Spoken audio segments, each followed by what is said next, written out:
back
Ladies and gentlemen, hello and welcome. It is Thursday night now, and we are back with night number 2 of the VALORANT Oceanic Tour Regional Finals of Stage 2. My name is Mitch Concan, and alongside me is the better Mitch Pilipowski. How you doing tonight, Mitch?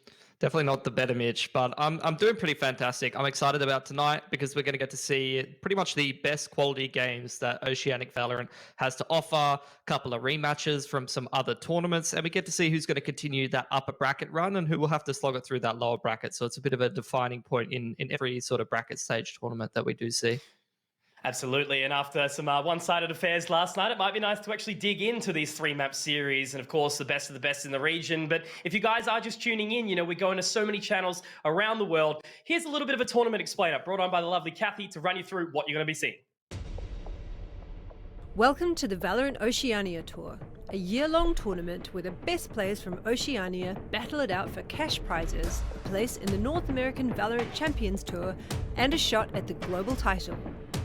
Players can compete in up to 3 stages consisting of open and closed qualifiers and regional finals, each with their own AUD $10,000 prize pool. By placing high enough, they'll accumulate enough championship points to be one of the top 8 teams fighting for a shot at the OCE Championship, where the prize pool doubles. These 2 top teams go on to the North American Last Chance Qualifier, with the winning team invited to the VALORANT Champions, where the world's greatest compete to be named 2021's Global Champions, winning an as yet undisclosed prize pool and true gaming glory. For more information, head to LetsPlay.Live/VOT. Well, there you go. We are basically halfway in to what we'll be seeing later on down the track, which is, of course, those Oceanic Championships, and then, of course, the NA Last Chance Qualifiers. 2 Oceanic teams are going to be going over there to join their partners in Sonics to see how well they can dominate in the region. But Mitch, look, I heard all about that, right? The prize pool. Let's actually take a little bit of a look about how it is going to break down. 4K for first, and then all the way down. So every single team, you know, that does make it into that top 4, that's not eliminated, coming up, they're going to be playing for some really, really good bits of cash. And of course, it wouldn't be anything without some MVP awards as well. Individual performances are key at times in these team games. And obviously, there's going to be, I think, 250 Australian dollars being given away to these MVPs. Big shouts to Vodafone there. But Mitch, you know, so many things to play for during the course of this competition.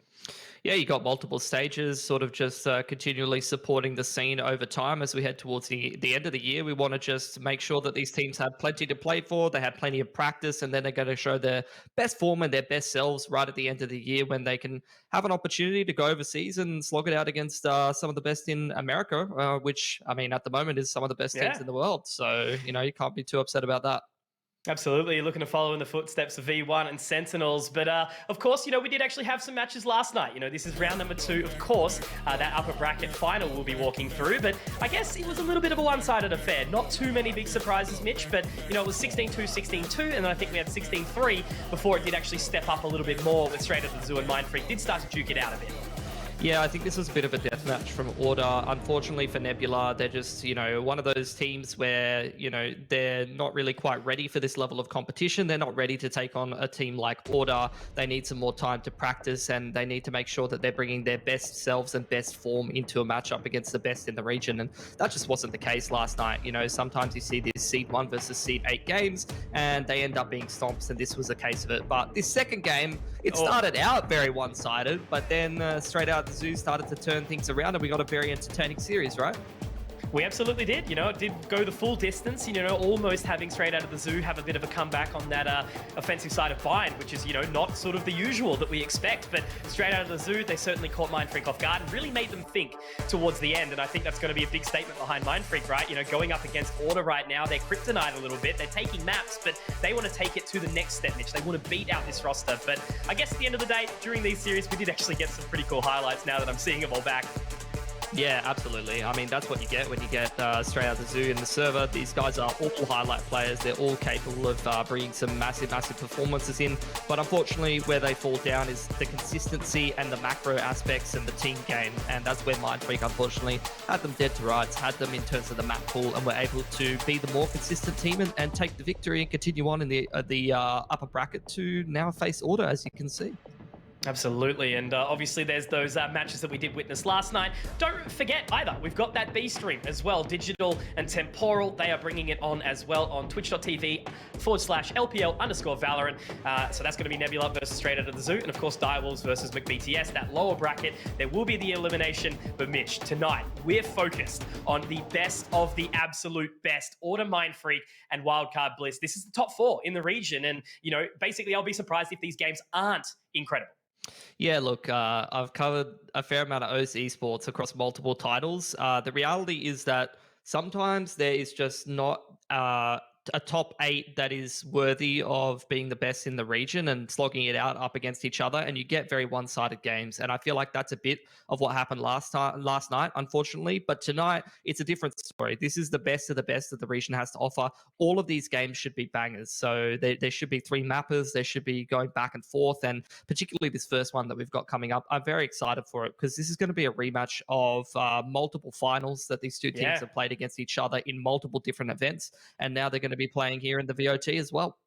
Yeah, absolutely. So, making it all the way to that grand final, only to fall face at the end. However, I think Mindfreak are keen to get into it. But let's reintroduce Order. Bunch of familiar faces, the ones that we do know all around the region. They've sat at the top for quite some time at the moment, and a few teams are able to really sort of scratch the surface, push them off their perch. But the usual, all the boys, big, deep CS background, obviously Sign, coming from that Overwatch area, the newest member, Coach Dick Stacey as well. And I think, again, just the individual prowess on all of these members, but also their experience and understanding of how the game needs to operate as a team, sort of synergist specialties. So fantastic team, fantastic bunch of guys in and out of the server as well. And again, there's a firm, sort of clear understanding of why they're the best in the region at the moment.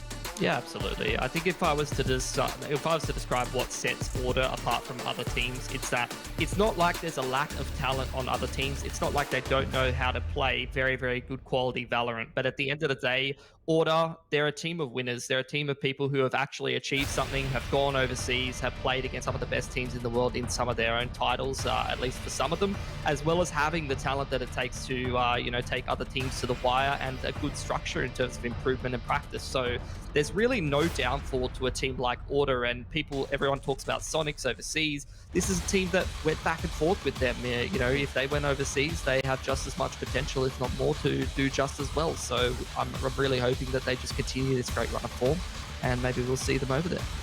Absolutely, and obviously they're contenders for the evening, Mindfreak. Again, another really good group of lads. We sort of speak about, obviously, that experience and other titles. Both of us have known these members for quite some time, and, traveling back, similar things. Pex obviously playing up against the best in the world, and some just really, really solid fundamental talent from other FPS titles. So, fantastic roster. Again, sort of one of those ones that's actually stayed together for the most part since basically the very beginning of this game. And, we did just come up to the 1-year anniversary of Valorant, which we did discuss last night. So great to see them still sort of kicking hard, and hopefully they've got what it takes in them tonight to actually sort of push Order to the test.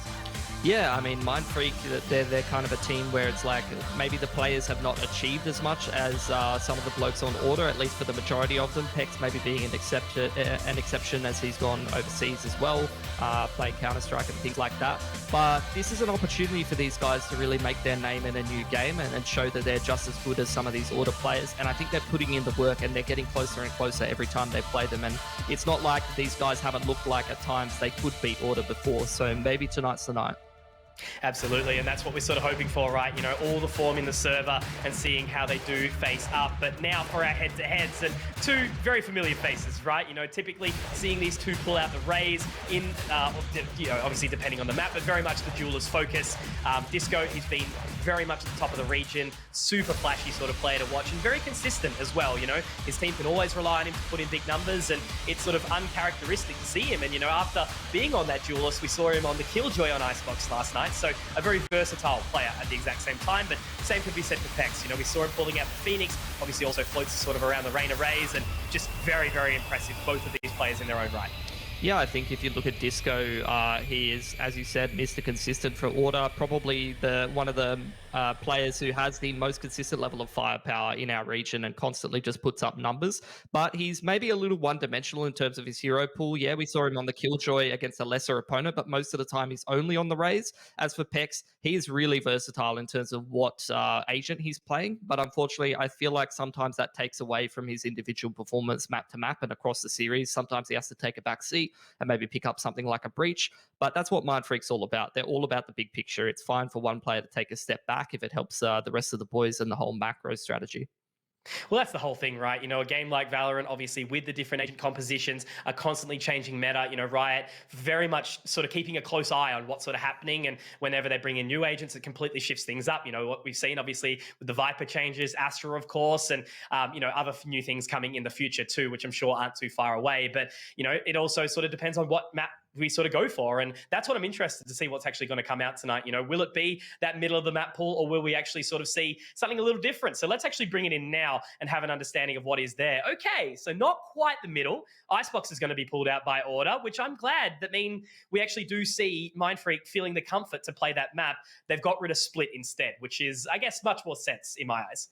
Well, it's an interesting one, this one. These guys have played mostly Bind, Ascent, Haven, and Split's only been in there in a best of 5. The main difference this time around is that Order are choosing to pick Icebox as their second pick. So that's the major difference in the map pool right now, whereas previously they might have banned that one out, or they might have chosen not to play that one. We're seeing Order is very much wanting to play Icebox and wanting to make sure that they insert it in these series. And I'm keen to see if they've really sort of embrace that map, and if they're consistently going to be that team where they pick it and they're going to win it a large percentage of the time. Because earlier on, I remember watching a series a while ago where I was watching Mindfreak even pick Icebox rather than their opponents here and there. So it's interesting to see how things have changed over time. And it's something that you have to keep an eye on. Look at how do the maps roll out? How do the bans change? When you have two teams that constantly play each other and constantly play grand finals against one another, they're going to slowly start to adapt and feel each other's styles out and try to sort of shuffle for, you know, the higher percentage of the win rate across the map pool and across everything else.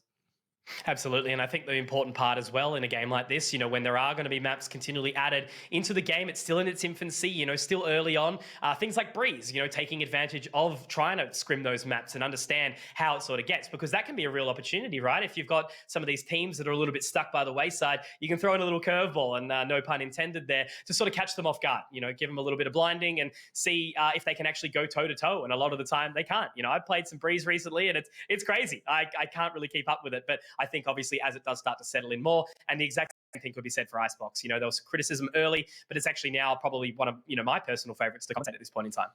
Yeah, I think that, you know, if you draw comparisons to something like Counter-Strike, you know, when you have a sort of more minor region, teams that can embrace the edge of the map pool and pick maps that other teams are a little less comfortable on, maybe because they require a little bit more, you know, of the tactic side or the strategy side, or maybe because they require better communication and chemistry.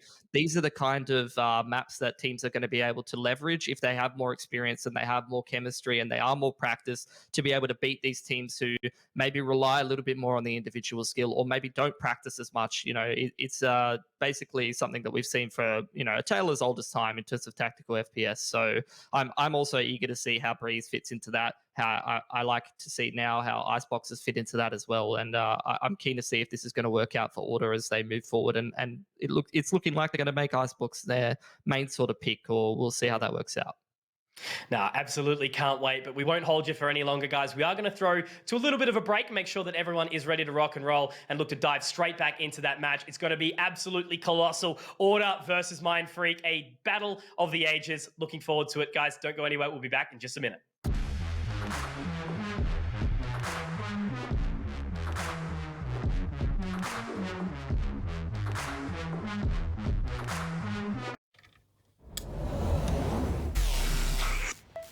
I just time traveled. Today's a big day for past me. He just got the latest Vodafone broadband with super Wi-Fi. Wow. Which finally means Wi-Fi in all 4 corners of the house. What? Even there? I've got Wi-Fi in the garage. Yeah, we do. See ya. Oh, it's still in the garage. Yeah. Super Wi-Fi. Wall-to-wall Wi-Fi guaranteed.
And we are back. We have returned. Apologies for the slight delay. There were some technical difficulties, but we have, we do appear to have gotten everyone into the server right now. So we'll be loading into there shortly. Obviously running into that first map, which is going to be Haven. And of course, this is, pretty crazy one. Order versus Mindfreak. Very hotly contested match. Mitch, I'm so keen to get into this.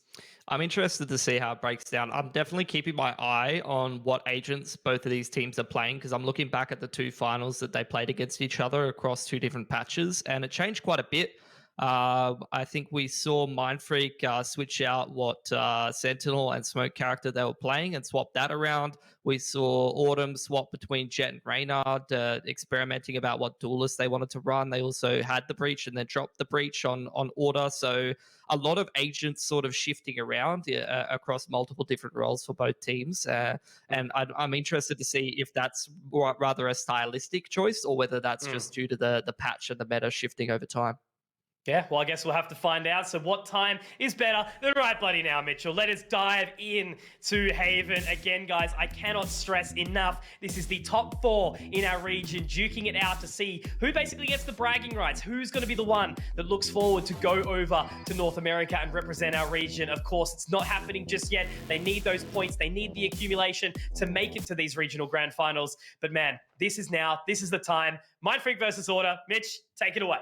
All right, so at least looking at Order for the time being, their lineup's pretty much identical. Mindfreak pretty much identical as well to the last time that they played. A little bit of a mid-push happening here from Order, applying some pressure, seeing if they can find some early picks, but a bit of a standstill for the time being. They're looking to get straight down and just hold, really. Not super over the top or anything along those lines. Holding the line, though, will be Texter. He's actually picked up a couple. And are we having action this early into the game already? I think we are. Nice cheeky little 3K for Texter. Very, very poised and perfect. And how good's that crossfire, Mitch? All the way up A long and just easy peasy. It was beautiful. They shoved down middle with the utility just to keep Mindfreak guessing about where they were pushing, kept applying pressure. This allowed them to sneak up A through sewer and through long, and they got into those close positions. And exactly like you said, 2-man crossfire between Texter and Sign. They hit literally every shot. I think maybe 1 out of 5 people on Mindfreak might have been slightly ready for that, might have been shooting back a little bit. Everyone else got absolutely smashed out of the server. That's going to put Mindfreak straight on the Seco now. Nice and clean from Autumn. Very classic from him to be pulling out the second round Ghost, basically just holding on to it. Tuck's looking for a little bit more mid-pressure as well. But again, it's just the usual. Sort of classic old business. No one's really going to be finding a whole lot. And I think it's just really proof to just push down at the moment, right? This the usual? I don't think so. This is Order sending a message right now, mate. On the pistol, on the anti-eco, just getting up in Mindfreak's face, just saying that we're the better team, we're sharper, we're going to take control of this game. You guys aren't going to be able to do anything this game. And we'll see if that continues, if that's a prevailing sentiment, because like I said, it's just the pistol. It's just the first, anti-eco. Now we go into the gun round versus the bonus. I wouldn't be surprised to see Order continue this aggression, particularly on a bonus round, or whether they'll sort of chill out a little bit and fall back into some more sort of standard setups. As for Mindfreak, already leaning heavily towards this C side of the map. They've got that star ready to put the smoke up. We'll see if they're going to go anywhere fast or whether they're just trying to play some orb control. That was a cute little toggle of the smoke there to try to find a pick, and they are aware that Tux is in the corner now. They're going to try and isolate him. Yeah, going to push up immediately, and the Aftershock's actually going to catch him off guard as well. But 2 more members, they lay wait. And of course, Autumn, he's actually picked up the Phantom in this round as well. So quite an investment, quite an upgrade. He's holding a very aggressive line right here, Mitch, but he's going to be punished for it. Scroll's going to find the entry into as well. And that straight away is the site opening 5 versus 2. Spike to go down. And now it's going to be a retake with just Suspectors. Yeah, going to try to get back into it. Texter is going to find a pick, but this is going nowhere fast right now, Mitch. That is just an absolute dominant round from Mindfreak. You love to see it. It wasn't even, a group up and 5-man into C there. They still had Calth holding outside of A. They were still holding that mid control. They kept in a 3-1-1 formation, but the reality is that they just kept winning the aim duels, and all of the fights that came to them, they won. So now Order, after losing that bonus, fairly straightforwardly, they only really took 1 gun off Mindfreak. Their economy is looking excellent. Order has to go back to the drawing board, and their buy is not so good. Order went for the Phantom last round, which means that his cash is lacking a little bit. So Order actually playing from a bit of a deficit this round in terms of the weaponry. I was just stoked to see the utility usage early, especially to find Tux, right? That was just so well played. But Autumn, straight down mid, trying to get that control. They are heading up C, but I think potentially Autumn might be able to call that info early. Trying to contact, but they do have the turret as well as a nade ready there, and 3 players in position to stop this push here, Mitch. Straight on in, Calf already up to that side, utilizing the tailwind. Disco is going to be able to find one with the paint shells, and Texter another. So on the other side of the Nebula, they've actually been sort of caught in their tracks a little bit and having to send their way back around. But already, Autumn's positioning, he's going to be able to catch if they actually try to rotate back towards A. He's already been in window this whole time. He's just exactly like you said, holding map control, holding middle, listening for the footsteps in case they try to rotate back around to A. And Mindfreak, no, they've been shut down at C. They can't continue along the same trend. They've got to try and find picks and map control elsewhere. And unfortunately, I think Pex has just kind of walked into a 2-man crossfire. He has found the timing somewhat, but Disco's going to win the aim duel. The raw adjustment just a little bit faster. Autumn already in the perfect position, as we mentioned, and Autumn having absolutely no issues here. Yeah, that was super clean. Very, very well played by Order. You know, sort of adapting instead of, you know, sort of trying to sort of force the narrative too hard. They just sort of play off Autumn's information and his position. Great crossfire in mid. Well done. Not much else to say. Again, Order just showing absolutely no respect, completely unafraid of pushing down mid, pushing towards, you know, a long, going for map control and just staying active on that defensive side of Haven. And that's exactly what you want to do. You want to be active. You want to constantly be shuffling around the positions. You know, this is a map where if there's pressure on one side of the map, you have to respect it with the rotates. You have to defend 3 bomb sites, and it's just not possible, especially when you're down a man. Bit of A control for Mindfreak. Just on a little bit of a half buy here. Oh, no, that actually fully forced up. There's a nice aim duel won by Pex. Once again, tickling the orb. They're playing that orb control. They're constantly playing games with putting up the Astra smoke and putting it back down just to try to keep the defenders guessing about when they can try to spam through onto the orb. And that's a perfect example of how you can find a pick using those kind of gimmicks. Mindfreak, after finding that opener over towards C, are just going to group up towards A here. But there is a 2-man setup between Autumn and Tux already at the ready. He's going for the swing too, looking to make it confident. They're not actually going to overextend and peek into him just yet. He will be able to actually find one and then utilizing the dismiss. So he is low on HP, but that's going to be the Rolling Thunder to sort of break the mold a little bit now. Trying to get onto the site, but Tux is absolutely ready for it. What good for the trade, but Signed is also there. Despite Autumn being taken low, the rest of the team is already here, Mitch, and they should even be able to lock it back with the shock darts as well. Look at the control. Disco coming in from the flank, and man, you know, putting these 2 duelists absolutely to the test and full merit. Flashpoint through, but still just sort of holding. Just trying to find a good angle, a good timing to swing out. That's a decent one. Pex gets a lot of damage done, but the reality was that Disco had always got that one locked down from the flank. Wasn't checked, and Order's going to win with 3 players surviving. It's going to help them build up their money and break Mindfreak's cash, and it's a perfect example of why Order's such a dangerous team and why they're so comfortable going for these aggressive plays, at least at this level of competition, because even if they do find themselves in a 4-on-5, there's just so much quality on this team. They're able to lock down these site pushes with only 2 players in position. The rotate was on point from Signed, you know. It was just awesome to watch from these lads. Now into the anti-eco, or a bit of a half buy rather, from Mindfreak, looking to try to inflict some economic damage. Gentle investments, couple of warning shots out. Calf is going to be taken low, but that is the Blade Storms now taken up. Ooh. Great shot from Watt. Very crispy on the flick up. Love to see it. Not exactly, you know, a sniper player by any means, but apparently still managing to pull that off. Bit of a mid-engagement right now, but nothing further. Just chilling as they sort of set in towards Garage. I mean, it's a completely unrelated side tangent, but I will say there was a one qualifier in Counter-Strike where Watt hit a flick scout shot to clutch like a 1v3 and qualify for professional. So not surprised to see another Marshall flick from the man a little while later. Good stuff. That clip's out there somewhere. Oh, there's actually a couple nice little shots coming out from Mindfreak here. Definitely chipping the money down for Order a little bit. Is he going to overlook this, though? The angle, trying to sort of reposition, creeping up, clearing out all the lines. And they've actually sort of timed each other here, Mitch. This is a little bit interesting, but well done from Texter, being able to find that frag on the scroll. So really all Watt can hope for is right now just a plant, sort of faking it as well. And that's going to call the information. The rotate does start to come up, Leah through. But they're just sort of toying with him at this point in time. 15 seconds. hoping for something big. They got a peek on in, but they're absolutely ready for this. Knowing that the spike hasn't been planted, they can aggress as a unit. And another clean round picked up for Order here, really needing to see Mindfreak get back on the board with this next buy round. Yeah, but the problem is they're at a pretty big ult disadvantage now. I mean, look at that from Order, all of them ready across the board. Only one that Mindfreak has access to is that Cosmic Divide. I'm keen to see if they're going to go for one of these fast Bs that we've seen a bunch of teams doing, and we even saw them rip against Straight Out the Zoo yesterday, just Cosmic Divide across the B side and go straight into it. But you can already see Autumn's itching for another mid push. They've got an alarm bot there in case that is the case, and this goes on top of the site. So they've basically got the hard counter to that kind of strat. It isn't going to come out. I think they were actually anticipating that kind of a play, but instead, Mindfreak going to look for A control yet again. The flashpoint in combination with the jet going out long A. We'll find long A control. They will drone through short as well. So a fair amount of information and control, and they prompted a few rotates out from Order at this point. Mindfreak not full committing to this just yet. It is just more so the map control.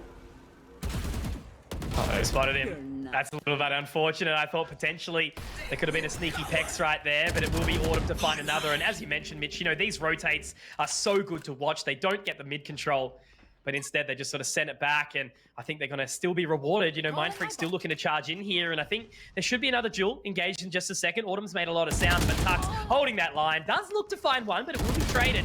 And in the end, Watt's also going to take it too. So this is a much better result here. That's the Hunter's Fury to come out though, and Sign's going to find the opener. Watt's trying to take matters into his own hands, but unfortunately can't get the spike down. Texas got this one covered off, and the Boombot's actually the one to finish it. Scroll can't shoot that in time.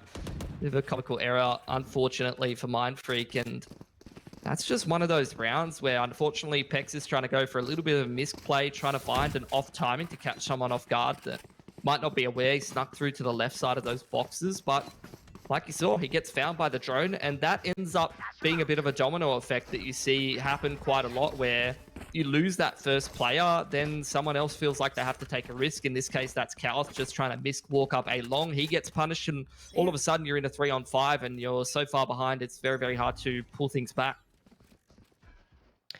Potentially a mid-engagement coming up here. Once again, Autumn absolutely ready for it, though, and is sort of farming up right now a little bit. Tex is going to be there to also sort of shed some blood.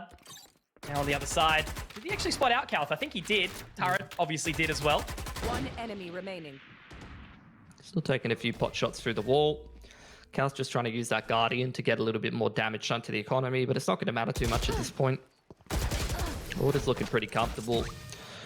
Autumn's in full disrespect mode, as we saw yesterday against Nebula on one of the maps. Not really much you can do about it. I guess that is one way to try to break up the momentum. Take a bit of a timeout, have a chat about what's going on, and try to get your thoughts together. So Mindfreak's going to call a bit of a tactical timeout. Yeah, good time for a discussion. And I think, you know, as we sort of said yesterday, this game, or at least the start of this game, feels a bit, as we say, how you going? It's an interesting one, right? You know, the Mindfreak side, sometimes, you know, you can usually expect them to get aggressive, really sort of take advantage of this one. But Order, again, as you mentioned, full disrespect mode, continually taking control and just showing no fear as they sort of force their way into these tight angles. I mean, I'm very worried for Mindfreak, not only because Haven is a bit more of an attack-sided map, just because of the 3 bomb sites, but also because looking across the last 2 maps of Haven, these 2 teams played against each other in Rise of Heroes, as well as in the Order Nova Invitational. These guys, most of the time, Mindfreak, get a lot of rounds on attacking side. You know, they have decent attacking halves most of the time, 6 and 7 rounds the last time they played, so if they're going to have a game of Haven here against Order where they can't get anything done on the attacker side, I'm very, very worried about them, because at least in one of those 2 games, their defense was a little bit weaker and did actually let them down. And I think we're definitely going to need to see Mindfreak try to turn this half around, maybe try to scrape through 4 or 5 rounds if possible. See if they've had a chat about what's happening, made some adjustments that will work out for them, because at the moment they've got a hell of a task ahead of them. Still a whole bunch of ults available for Order, and their economy is absolutely beautiful. Super clean, super easy. And it does look like they might sort of head back towards the previous success position. Drone down all the way up long, looking to see if they can get any control. For the time being, they've actually left the site clear as well, Mitch. I think Mindfreak just want to keep this round relatively simple. Maybe just a Cosmic Divide and a flash in with the dash. Signed, droning through mid, seeing absolutely nothing. Order, They haven't pushed anything this round really, but they are leaning a little bit more heavily towards C with that garage control and with that extra player floating between garage and Steve's site. They've already got Texter here. He's got the Cosmic Divide available, ready to go, as well as a whole bunch of stars set up in this general area across the C and the B site. It's just a full retake A setup. So Order, very, very good position for these guys to defend it. They're just going to leave the site open for the time being, and there's the Killjoy ult as they look to kick off this retake. Great lurk from Norson as well. You're going to be able to break that lockdown. So this is what they were waiting for, to see if any sort of informational control would come around the back. But almost a double up there. Disco able to pick up one here, Texter for another, and all of a sudden, despite finding that site early and looking to get the spike planted, they haven't even had it happen yet, Mitch. It's all sort of turned on its head. Sign's going to be able to find it. Norson with another, but Order, once again, just so far ahead of the curve and bringing together their 8th rounds. Yeah, I mean, it's just a case of they see tells in a certain part of the map. They're constantly looking for information. You saw that drone from Signed all the way through middle, seeing absolutely nothing. They haven't heard a single thing on that A site at all. No sort of flashpoints or anything like that that are some of the tells that a certain team is taking map control. The main thing they saw was the drone from Scroll up C long. They've seen the Astra smoke as well. So they're leaning towards C because there's a couple of tells in that part of the map, and they're happy to go and try to play retake A with the Cosmic Divide available. But at the end, Mindfreak just go towards C, and the fact that Order is totally happy to be able to just play retake means that they're just already set up in good positions, and Mindfreak are thinking, oh, we found 1 or 2 picks towards this side of the map, and every single time there's just an extra player that they don't expect to be there. And again, you're seeing a same sort of thing. All of the tells are towards A for Mindfreak on this attack right now, and you can already see Order have 3 players leaning towards A already. They have to get away with this one right now, and Autumn is going to be denied by the Hunter's Fury, so that's at least a good entry point. And now they can look to take control of the site. We do have the members sort of sitting back and waiting, so it will be that spike planted in just a second, you'd think, and that gives them a good little bit of time to sort of play these post plants. Yeah, don't want to get caught off by the shock darts is the main thing, but Signed is going to throw a couple in there anyway. Maybe that one not ideal, but the second one might shift a little bit of damage. The flank kill goes in favor of Tux to even up the accounting, so that's going to be a fair amount of worry thrown into Mindfreak's sails right now. They're going to have to start worrying about the flank, but the majority of the retakes actually coming through CT here. And all that info from the recon bolt towards underneath Heaven as well. But again, Tux still to be that linchpin, and they've sort of left him. They've forgotten about him, it seems. Disco will come through Heaven as well, picking up another. It's Calth to get one more, but it's all under Pex here in a 1 versus 2. Only has the Spectre. They both are sort of going to walk into his crosshair, but look at that. Moving as a unit. Perfection coming out from Order once more, and a 3K for Tux on the flank. I don't know how they forgot about him there, Mitch. Maybe he just took a little bit too long. They didn't forget about him. He was very patient there. He was just biding his time. He was waiting. He didn't overpeak. It would be very easy, and you'd see some teams where the players will just try and go and take that next duel in towards sewer. Wasn't needed. Tux was just sitting there. The fact that he's alive creates pressure in and of itself, and that allows Order to start to peek out, start to prod through CT and Heaven, and as soon as that player in sewer gets contact towards Heaven, that's when Tux peaks and he's able to more reliably trade that kill. So it's just the experience, you know, knowing that you have that pressure, you're exerting, you know, your presence there just by staying alive after finding that first frag. Well, it does sort of come with having so much time overseas, time against the best in the world, and one of the most respected members in our region for sure. Bit of a slower round for Mindfreak. Most of the time, they're just kind of 4-1ing or 5-manning towards C or A. This time, a little bit of a different story there.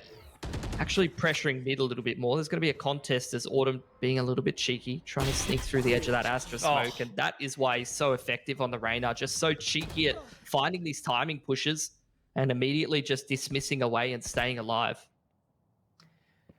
Might come to crunch time over towards this C site, but once again, sort of poised and ready for the attack.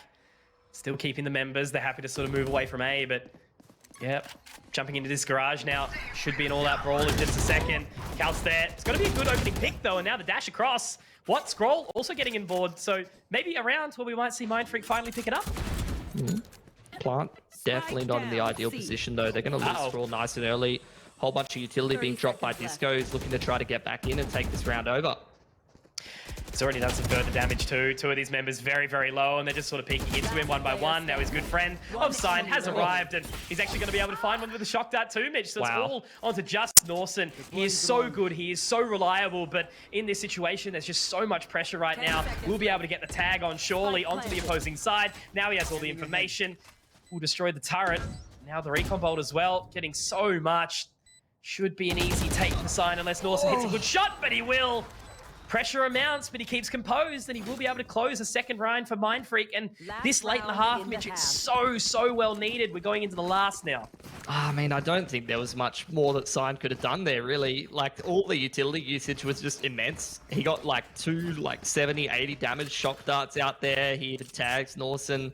And just, unfortunately, sometimes it's a game of timing when it's in those 1v1 situations. Jumps at the wrong time. Norson's able to pick that one up, but you know, after Mindfreak won those 3 duels, there's no way that they should be allowing Disco to just free peek out CT and, you know, pick up multiple frags. It's just, unfortunately, not the level that Mindfreak needs to be playing at to be able to take this kind of a series. And they're having just so many issues right now. Autumn doing what he does best. He's going to pick up the AWP this time around and find himself an opening pick. Starts to dismiss. But as we know from Autumn, man never stops re-peeking. Full confidence. I think the main factor is here. They've actually managed to get around the our drone. Cal's going to be getting up close. What? Okay. Don't right click. Don't right click. Yeah, that's kids. a bit rough. Yeah, I guess that's perfection. Just take the right click button off your mouse at this point, unless you're, you know, AWPing or something like that. This is promoted by Church of the Left Click.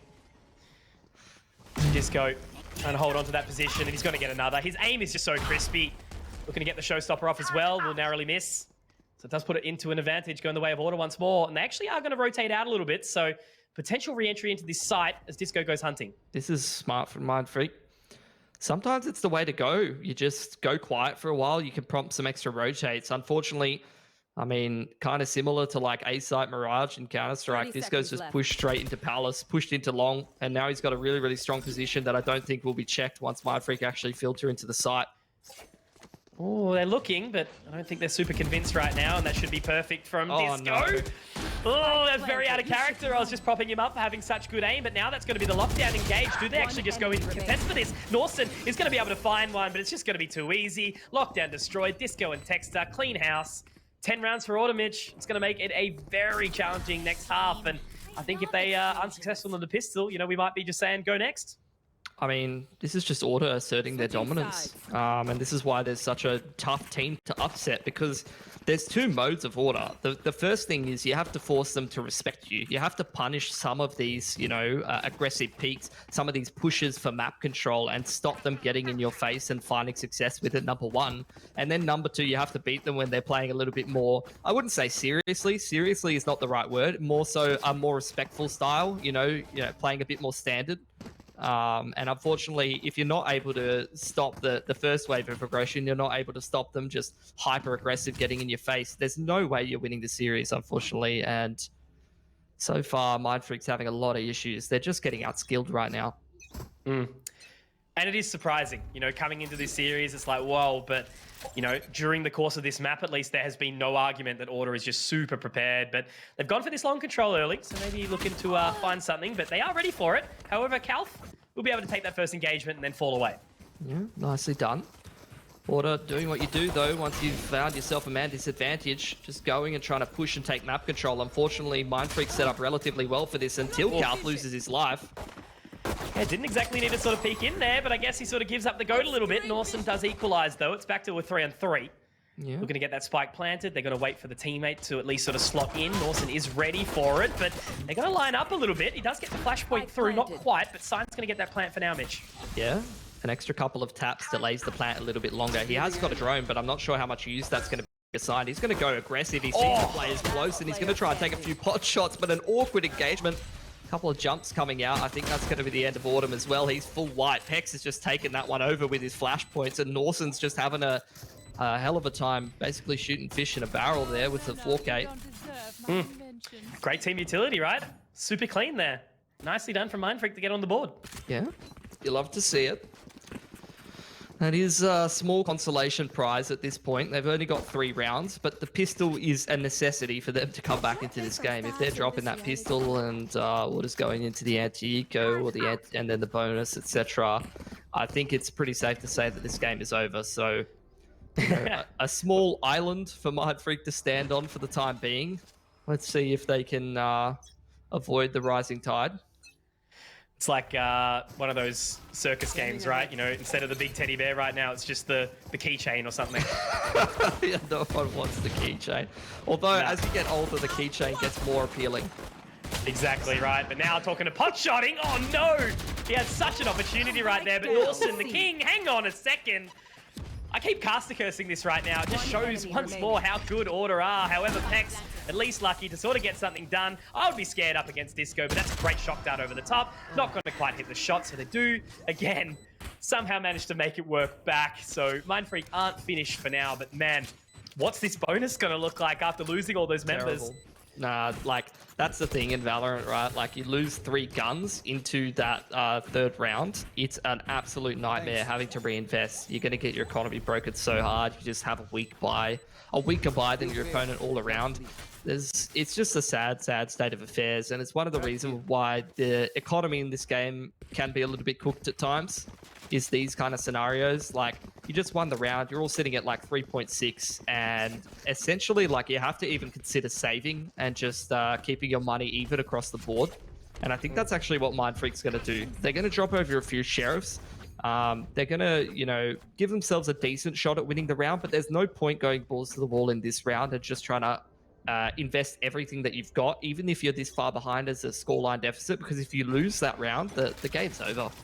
Yeah. They've got at least one more round in the coffer after this. That's the main thing. Yeah, and a decent buy in this one. They're getting pressured out of garage nice and early. And again, that Boombot looking very fearsome. Autumn as well, doing what he does best. Oh, Sprawl. Nice little scan. Gets himself a cheeky kill through the smoke to even up the man deficit. And Order in that 4-on-4, just going to do what experienced players do. Group up and hit a site together. Don't need to do anything crazy. Already the stars down for Texter. He just smokes off CT and Heaven, but Norson hearing all the footsteps and with the 4K and the pistol, already has the lockdown available. Norson could be the man right here to actually get the job done. Just realizing he has the Phantom, he has the information, and those shock darts over the top. It's actually going to destroy. No! Is it going to get it? Yes, it will!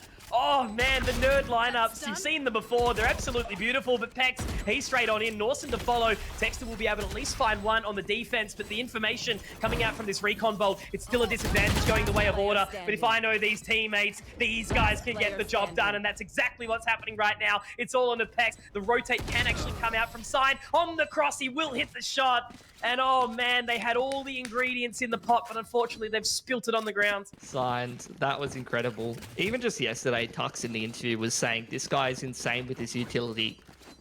And that's a perfect example of why. In the clutch against Norson, all of his utility was perfect, getting like 80 damage shock darts. There, he just kills an early lockdown. You know, usually the Killjoy doesn't have that lockdown available for a round like that. It's just, like I said, off of Norson, getting the majority of the kills in that pistol gets him access to that lockdown nice and early on. And Side, just 2 shock darts. He's able to deal with that. That was just absolutely gorgeous to watch. Those are the kind of things that give me nerd chills and make me love Valorant, you know.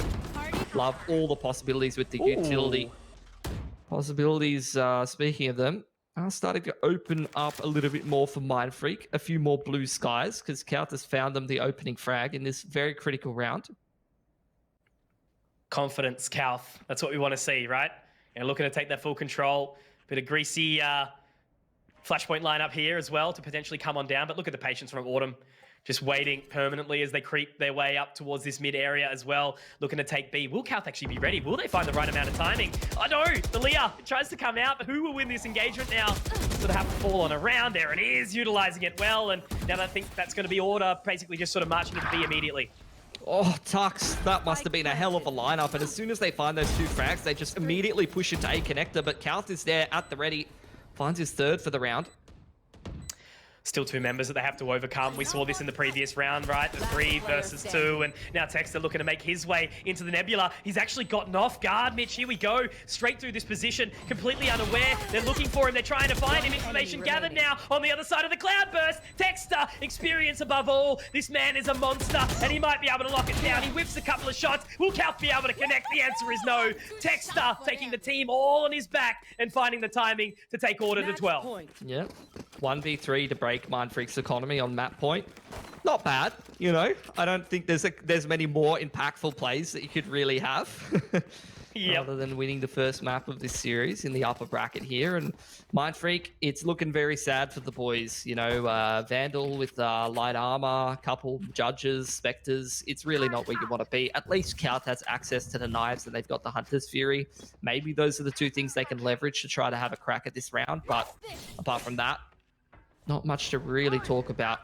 And I like the approach from Order. Look at their positioning right now. They're all just sitting. That's a beautiful ult from Skrull. Actually hits all 3 of them. Just excellent performance with the Hunter's Fury on Sova. And utilizing that ult nice and early on just to find an early advantage for Mindfreak that they desperately needed.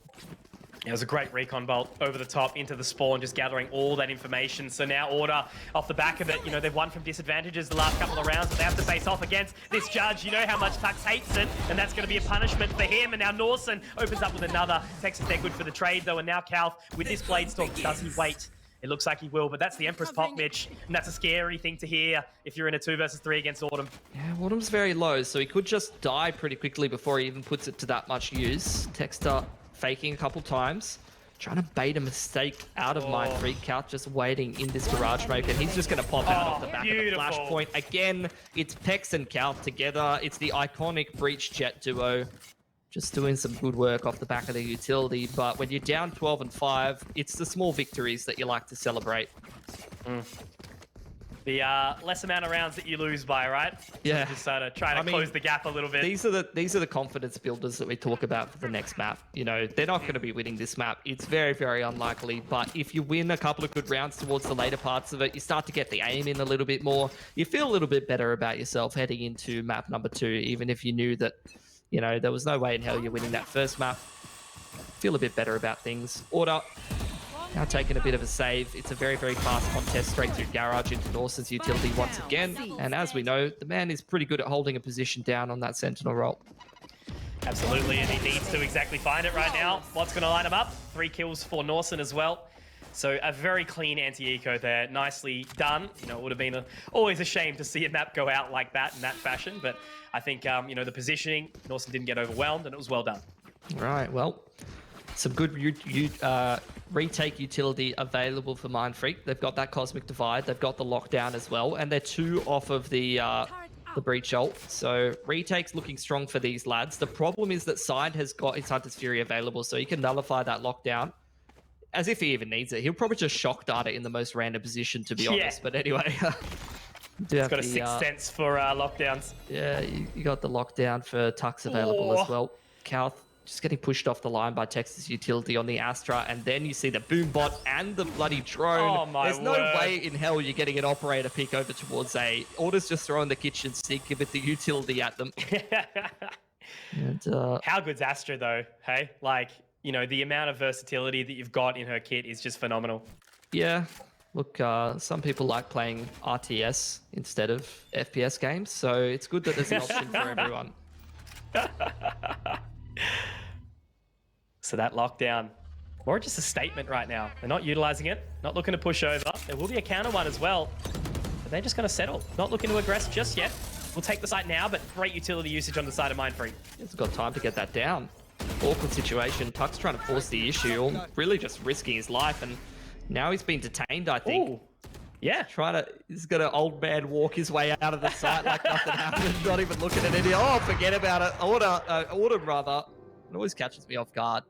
Yeah. They're dual lurking both sides, Funky. Like, yeah, look at Texter. What is this? This round right now. They're going to go back to C. Everything's happening. Please have gun out.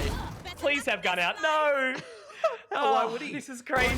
They're lurking A and C at the same time. Texter is just taking matters into his own hands, and this is the problem with playing a team like Order. They're able to read the game on an individual and a team-based way. At the same time, I heard about this round, Mitch. Kalth got 4 kills. They won the... Never mind. Attackers. trust There we me, have it. I've been playing with Kalth for a very long time. Kalth and getting 4 kills is not two things that go together. Not really an iconic duo. Either way, though, I'm hoping that he's going to be able to do that in the next map, because that was a very one-sided affair. Order really just no respecting Mindfreak, outskilling them, putting them in the bin per se, and that's going to force Mindfreak to really step up their game and really bring a high level of performance into map 2, or they're going to be sending themselves down into the lower bracket.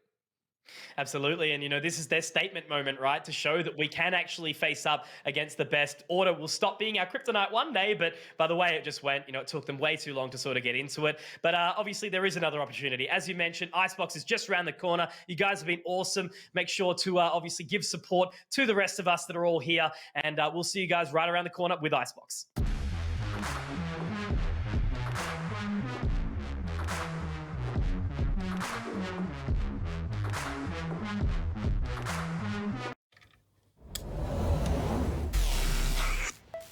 I just time traveled. Today's a big day for past me. He just got the latest Vodafone broadband with super Wi-Fi. Wow. Which finally means Wi-Fi in all 4 corners of the house. What? Even there? I've got Wi-Fi in the garage. Yeah, we do. See ya. Oh, it's still in the garage. Yeah. Super Wi-Fi. Wall-to-wall Wi-Fi guaranteed.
and gentlemen, welcome back to the Valorant Oceanic Tour. This is the regional finals of Stage 2. We've got the top 4 in front of us this evening, but I've also got a Wild Pilski alongside me. My name is Conky, guys. It's a pleasure to have you all here. And you have just witnessed Order making a statement on Haven as they come through 13-5.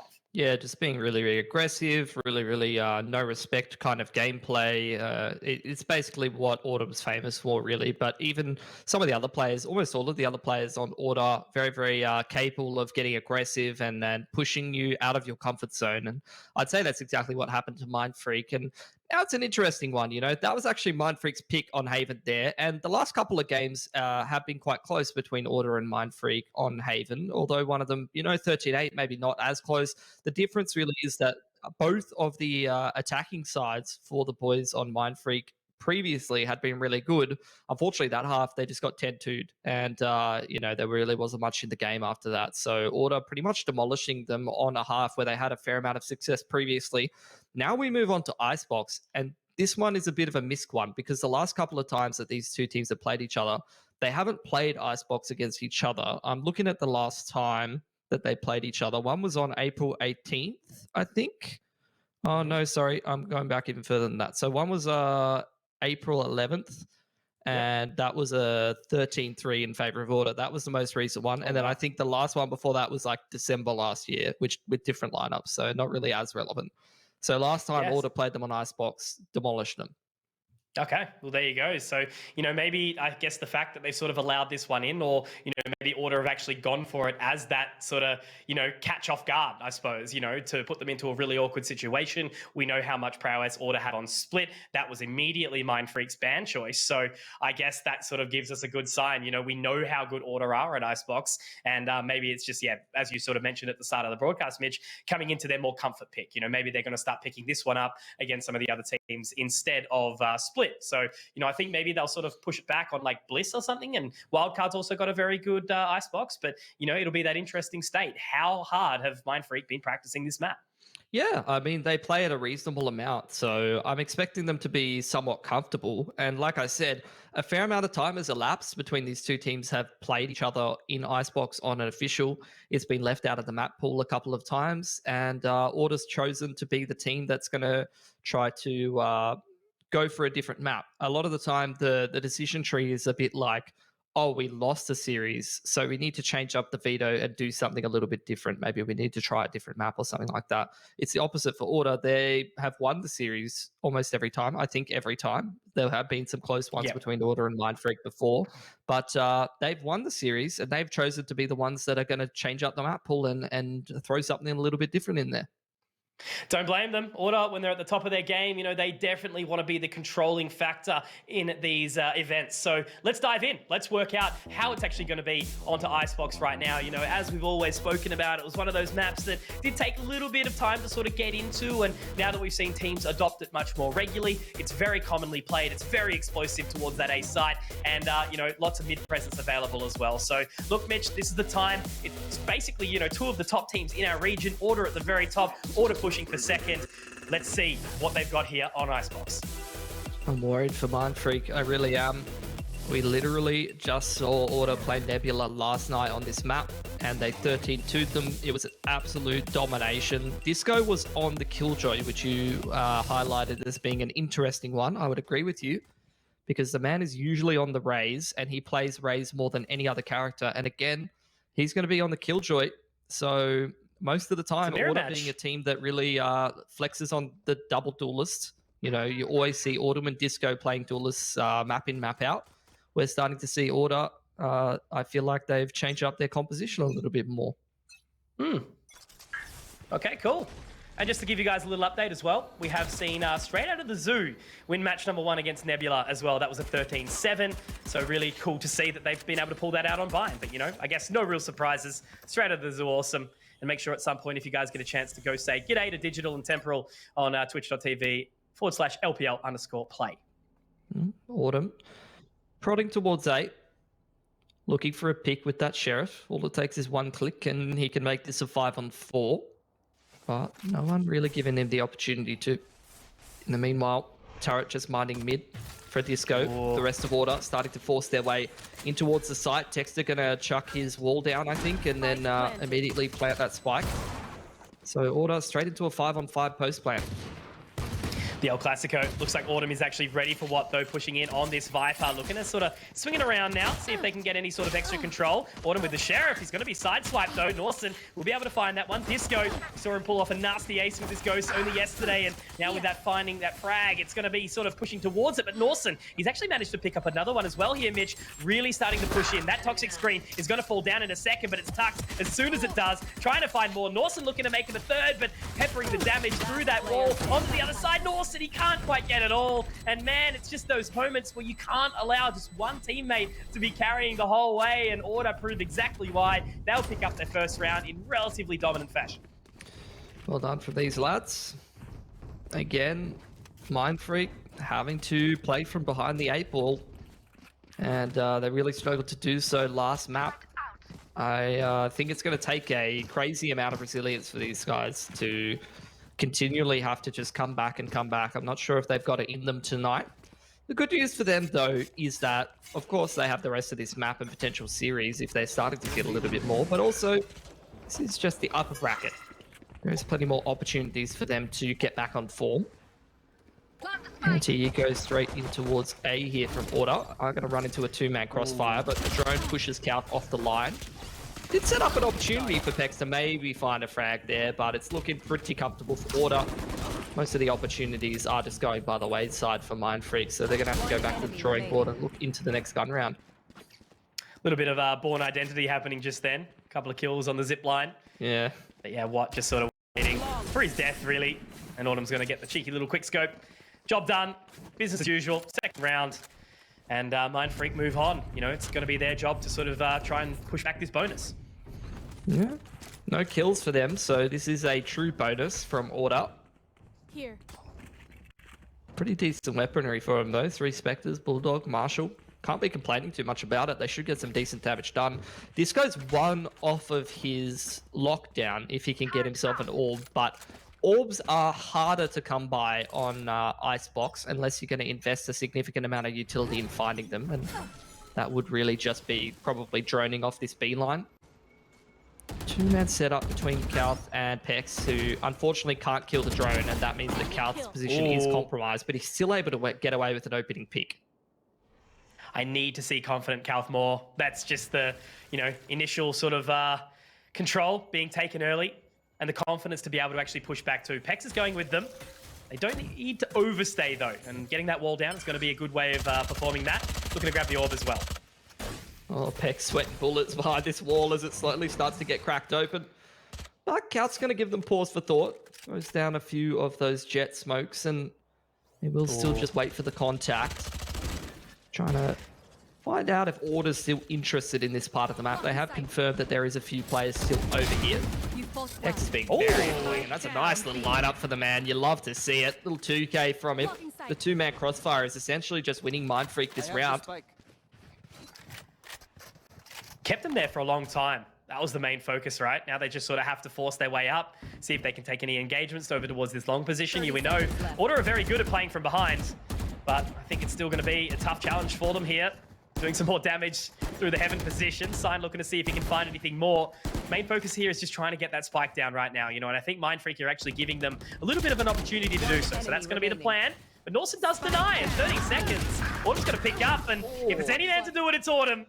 Always make it a little bit scary in those clutch situations, but no, Kalth, still hold on. It's night and day, though, like that round for what it was. Like, you could have survived with 4 players up, and then Autumn, all it takes is 8 bullets to crush your dreams at having a strong economy. And now Mindfreak, what could have been, you know, 4 guns up heading into this round, ends up being a very, very sad state of affairs. Kalth has to forego... no, he chooses not to. Instead, it is just going to be the majority of these lads, or 2 of them being down on the Spectres and being a little bit more on the broke side. Order have that lockdown available, and they are pretty heavily grouped up towards this A side of the map, so I'm thinking that this is going to be a pretty straightforward one in towards A, where Mindfreak has a fair amount of players already. You should run. Making all the way up right now. Going to be utilizing that lockdown as well. Looking to destroy the wall. Might actually be able to get away with that one. The Nano Swarm is also there. And that's going to be awesome to find the entry and the opening here. Some good damage done from Watt as well, but he will be traded. So at least the advantage going the way of Mindfreak in this position, Mitch. The spike is dropped, but it's going to be an initial contest in towards Heaven as well. Great double swing. Good team effort there. And now it's 2 members of Order to try and pull this back. And there's the lockdown going back the other way. The spike does go down, but Mindfreak, they have a 2-man advantage. This lockdown is actually going to be Order pushing forward into it, but I'm not sure they have enough time to get out. Scouts has at least got them locked in here, and Tux Oh, yeah, nice. Well done. That's going to be it. Very clean. I love that patience there from Cal, waiting to see if he spots the other member. And Squall will get the defuse. That's a res as well, so they've got plenty of money going into this next one. Nicely done from Mindfreak. They're showing better signs than they were in the previous match. Yeah, it's a great retake. 2 very good rounds back to back. The difference this one really being that in the previous, unfortunately, they lost a whole bunch of picks on the way out. This time around, they do survive with a lot of players up, so that's really going to help them start to build up that economy. Maybe Cows can get closer towards having money for an operator and start to change things up. As for Order, though, they're not going to be too worried about that one. They are going to just buy up once again into this one and try to keep applying the pressure. Both of the Jets do have the Blade Storms available, but they both got rifles as well, so I'm not sure they're going to be popping it just yet. A couple of players getting pretty close to their ults as well. Quick spot towards A. Very, very sort of usual stuff. No real engagements this yet, though. Just looking to sort of show a bit of presence for the time being. Drone through, trying to find some of these players. Well, nothing really found. Order once again, just trying to force this post plant, get that wall down, and Texas try to plant on the corner of the site there. All this utility going off again. This time Order, though, at least ready to sort of bait it out a bit further. The rotate already starting to come in from Calth. That's going to be the linchpin once more. Seeing if they can actually find this engagement. Great shot from Autumn, though. Cheeky little flick in towards Heaven. Now that's the Hunter's Fury as well to come out, but Norton does actually make his way through. Texas going to pick up 2 in the process as well. Autumn still poised as well, ready to move from this top position. A res out from Texter, and it should be easy peasy. And LetsPlay, he's got something to say about it, Mitch. He's actually going to bring it back to somewhat of a winnable position. Cal's going to rotate down. Spike will be planted, but maybe they're still in this. Oh, they're going to have to essentially 2 on Pex. 5, but Pex just keeps finding the right timings here, Mitch.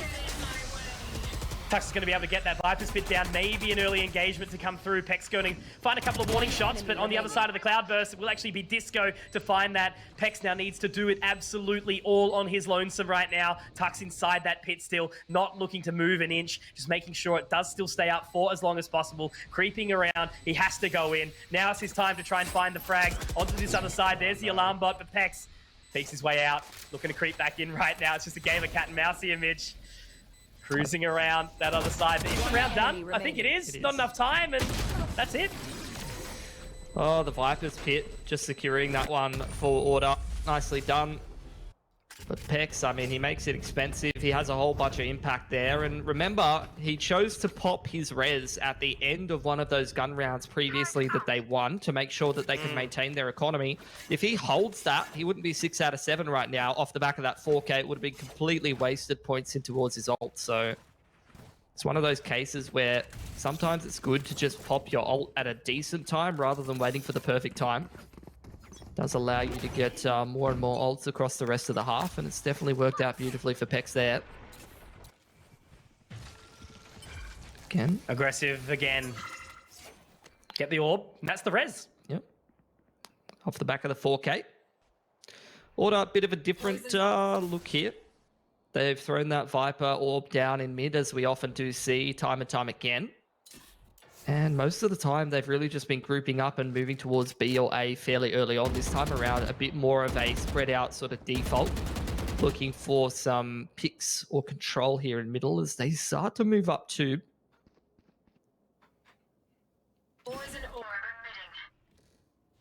Awesome, ready. This could be an engagement that he needs. Autumn is going to be able to destroy it, but pushing on in. Need to land that shot here.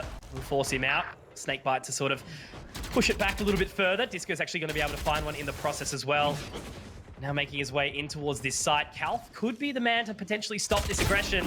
Onto the other side. That's one with the right click. We talked about this left click. But it's actually going to work out for him this time. Disco and Autumn, however, just to bring themselves well and truly back in front. The remaining 2 members have to go huge here, Mitch. Yeah, don't think it's going to be happening. Although Scrawl does find the first opener. Unfortunately, he's going to play it directly under him between a rock and a hard place. Autumn, he doesn't find the timing correctly, but it doesn't matter. Man's so sharp that he's able to make the raw adjustment anyway. And there's going to be Disco just to close it down for Order. Didn't look like a round that they had any business losing, and of course they won't. Going up 4-2 now, winning a couple more of these late round scenarios a little bit more consistently than Mindfreak can. And constantly just changing up what their approach is. They've been pressuring towards B and going for that wall plant. They've been pretty consistently just trying to death ball into A, but that round a bit more of a nuanced approach. Just waiting around for some aggression and then the pressure up the tube. Mindfreak, it's going to be very hard for them to get a good read on what Order wants to be doing. And it's a much quicker round this time. Norson's actually going to find the opening onto Tux, and that's a great utilization of the Viper's Pit here. What's going to be sitting inside with the Judge. This actually could be a round that they find if they're looking good early. Looking for a third. Norson taking matters into his own hands. We continue to talk about this man right now, Mitch. And now Scroll off the back with the information. Norson with 4. Go for the ace, mate. Autumn waiting all the way over towards this B long area. And just pretty much seeing if anything will actually occur out of this Viper's Pit. He's going for it, though. He's hunting. He's made the sound. But it's Autumn that he needs to find, and it's not going to be the ace. Whatever. You know, threw a gun away, but he's just seeing red at that point. Can't blame the man. Wants to highlight. I don't even know that that was a round that Mindfreak had any business winning. I don't think they were even fully invested in that one. Awesome was like light armor with the Phantom. Yep. Some of them had sheriffs and marshals. I'm not sure if that was a force or whether it was more of a half buy. Looks like it was a bit of a half buy. Their money's looking pretty sweet. Bunch of blokes all up towards 5k. So their economy is absolutely booming. And over conversely, on the other hand, Order, their money's cooked. So that is an absolutely massive swing round for Mindfreak to win, actually. Norson, that's a massive play. Completely changes how this half was trending because he's broken Order's money. And he's also allowed Mindfreak to have a couple of gun rounds back-to-back after this one, even if they do drop it. So absolutely massive play from the man. Both of these Killjoys with their ults available. Order, once again, changing things up. I'm going to just be deathballing straight towards B, but you can see the progression, the control through A that Mindfreak have found. They've already pushed all the way through. They're well aware of what's going on. Lockdown goes down for Tux. Just trying to flush some of the defenders out of these close positions and allow this plant to go down easier. And once again, Order going to be sending themselves into a post plant pretty early on here. Good damage, I guess, and good force back. All the opportunity here to try and find it. That alarm bot's going to gather a full amount of information. Autumn with the opening, though, dropping down Scroll here.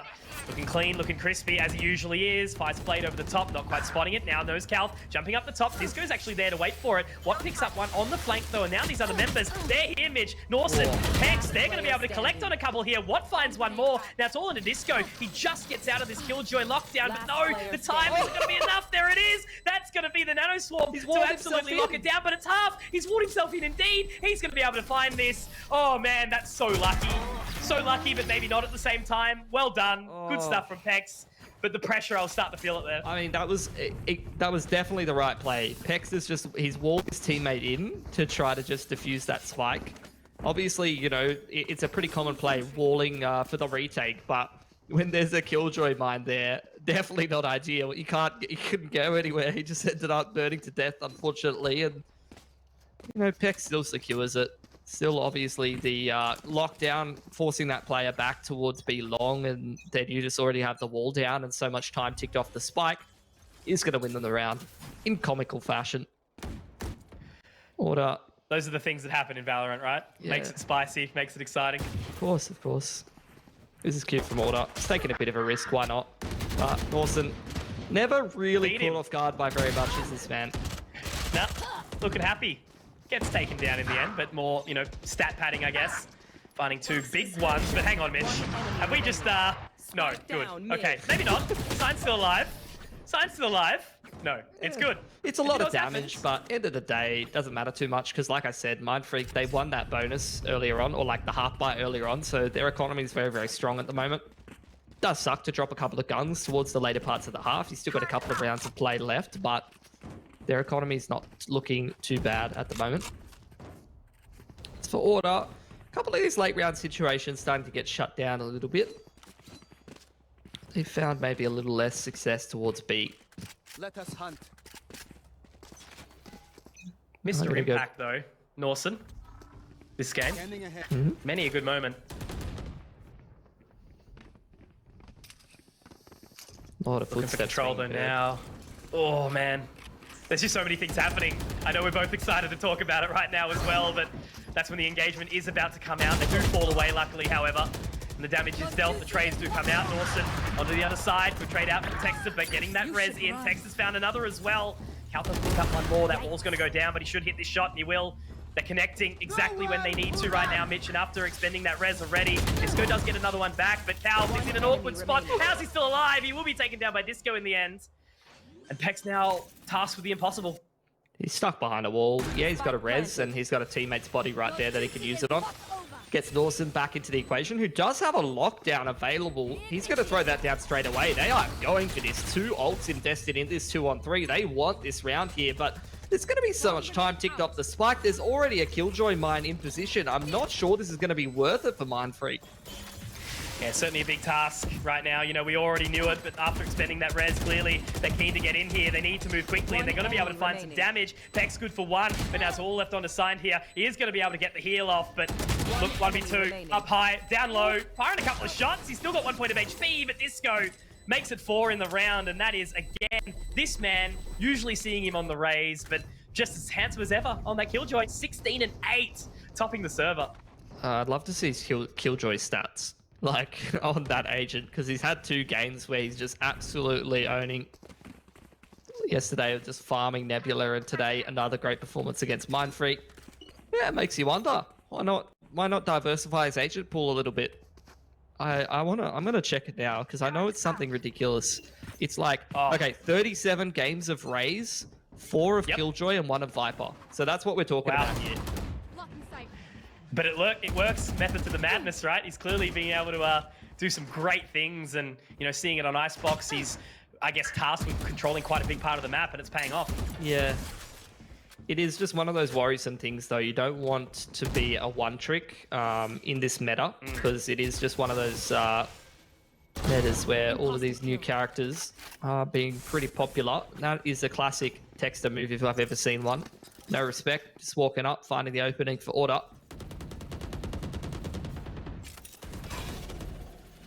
Patience. It's a virtue right now. Continuing to burn all that utility. Looking to get the spike planted. Calth, though, pretty keen to go for a contest. It's going to make it awkward now with that slow orb going down. Spike planted. Shock dart. Looking to slowly move in. Great shock dart there. Putting Disco into a bit of an awkward spot. Scrawl's going to pick up. Now back into that 4-on-4 here, Mitch. Autumn is going to be able to at least force 1 back. However, Texter getting aggressive. He already opened up in the round, and now that's another looking to make it more. But just as quickly as it started, Mitch, it already goes back to a 1 versus 4. Calth now ahead of everything. Aldrone's even going to come up, finding the information. It's got so much available for him, but, you know, just such a difficult position. He's going to run out. He's going to just try and find some exits here. And that's going to be a 6th round for Order. You know, they put themselves in a position where they at least tie up the half, and they're looking to win it out on that attacking side. Yeah, this game is just back and forth. It's a bit more of what I expected from Haven, and what I expect from this series in general. You know, these 2 teams definitely can play good games against each other, and at the moment it's just streaks back and forth. 2, then 2 back from Mindfreak, 2 for Order, 3 for Mindfreak, 2 for Order. It's just, there's really nothing you can put between these 2 teams. Unfortunately, Order's gotten the better of them at the perfect time in this half. You can see Money's very cooked here for Mindfreak. At least they do have the knives available for Calth, which is going to make it a little bit more interesting. And Watt's going to pop that ult straight away towards this A side of the map. Although he's actually holding it. Chooses not to put it down. Norson again in a good position, is going to set up Pex to make that a 2-for-1 trade. So Mindfreak very happy with how that one's gone. 1 off for the Hunter's Fury as well. Potentially an option later on. Main thing is Tux does still have this Viper Spit available, and it's done so much before. Interesting that he waits till then to throw it. I thought that Watt was going to hold that for the retake, because he didn't pop it off the bat. I thought that they were going to, use that Viper's Pit early on. Oh, the mid push from Pex is actually a great timing. He's making that Spectre look like a bloody phantom right now.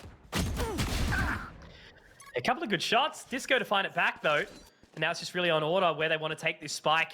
Obviously, with that Viper's Pit down, it means that we can sort of have what solo the position.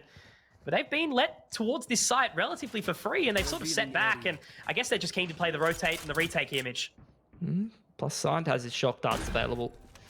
That is a worrisome sign, rather. What is ages away? He's getting on his horse and trying to leg it straight through middle, actually, rather than double flanking up with Pex, who once again is doing great work with the Spectre. You love to see it. All on Disco now with 50 Harry Potters. And a 1 versus 4 for Disco. Always it. Never mind. Love to see it. Good round in the end from Mind Freak. Yeah. But I think, you know, all on Pex. That was a great little round from them right at the end of the half there with a pretty cooked buy, you know, handful of Spectres. They made it bloody work, mate. It was great. Switching sides. And it's like I was saying, mate, you know, like there's not much between these two teams in the first half is what I expected from Haven. And then Order just came out and 10-2'd them, just got in their face, no respect. This is a bit more of a return to the norm. Yeah. A bit of a closer game between the two teams. We had an interview with Watt previously where we had a chat about what he expected from this game and what he expected from Order. And I remember him saying he feels like they've been very close to beating them before, but when it gets close and when it comes down to a couple of those key rounds, they just fall by the wayside. So that's something that Mind Freak can afford here. This is a very close scoreline. If it comes down to a couple of these clutches towards the end of this game, they don't have room for error. Unfortunately, they lost their first map pick, so they're going to have to make sure they convert. Do you know what I love about casting with you? You get more and more Australian as the night goes on. Oh, yeah? Just sort of noticed that. It's beautiful. I can work with it. Just got to lean back into it when you're running out of ideas. For sure. Mind Freak certainly not leaning back, though. Putting under pressure. Getting up very aggressive. They have stopped for the time being. Autumn with that classic Sheriff. And yeah, look, they've actually chosen to cancel this call. A couple pot shots at each other, you know, say how you going. But apart from that, not really too much happening. I think Mind Freak know they've overstayed their welcome and that if they were to force the issue, it wouldn't have worked. This is cute from Order. They've just completely given up, and they've chosen to take matters into their own hands. They're getting bored. The conga line. It's cute. It really, and it's not even a bad play at all, but it's just not something you'd see any other team doing but Order. You would never see this from anybody else in our region. And now they look to split it up as well. Sent 2 down towards CT, 3 down towards mid. Are you joking me, Sign? You can't just be pulling that off, my friend. Looking for more, but I think it's going to be Pex to actually find a bit of a charge. Only good for 1. And now Calf, oh God, they're dropping like flies here. Scrawl's also such a odd position as well. We'll be able to find 1, moving up into heaven. That turret, always making it a little bit awkward, but there's just so many angles he needs to check now. And that's the round done. So yeah, look, I guess Order's little party session does work out for them. Yeah. They got bored at A, you know. The A party wasn't where it was at. It was boring. Nah. They all hopped in their cars, peaced out. The road. Mid party's where it's at now. That's the one. Tux's parents are away, bro. Come down the road. It's a big one down here. Oh, God. Wow, force buy from Mind Freak. This is cheeky. Spectre light armor. We'll see how it works for him. See what their pocket strat is. I mean, the buy's looking pretty much identical to what Order's looking to present in this round. The only issue really being the difference in armor between the two teams, and obviously you got to drop a little extra util. Surely this is some kind of a set play, and even I think the drone is a bit of a tell from Scrawl that this is a possibility. I mean, you wouldn't expect to be seeing a drone in an anti-eco round. So I guess they've sort of settled on that information. 2 members now joining the party, but it actually pulled the rotate away. This could be really nice here, Mitch. Just got to clear that one line. That wall's going to make it a little bit awkward onto the other side. But once again, 3 members have arrived once more. That turret, gather the information. But I think they're all pretty set here, though, Order, again, to just sort of, you know, play a very reactive round, depending on what does sort of occur from Mind Freak. Oh, the push over towards B, though. Actually, both of the kills that are key going the way of Order. Mind Freak now sort of reeling at the moment, but they do find a couple back, and actually they're going to be able to secure control of this A side here, Mitch. Autumn's low as well, and he's got a long way to rotate. I mean, they still have to get this spike planted. What's holding onto the line? Does sort of shoulder peek it, but he gets caught a little bit. And that's going to be an easy peasy 3K for Disco. I mean, I like the effort. I like the idea. But now the only problem is, you know, Mindfreak have put themselves a little bit behind with that force in.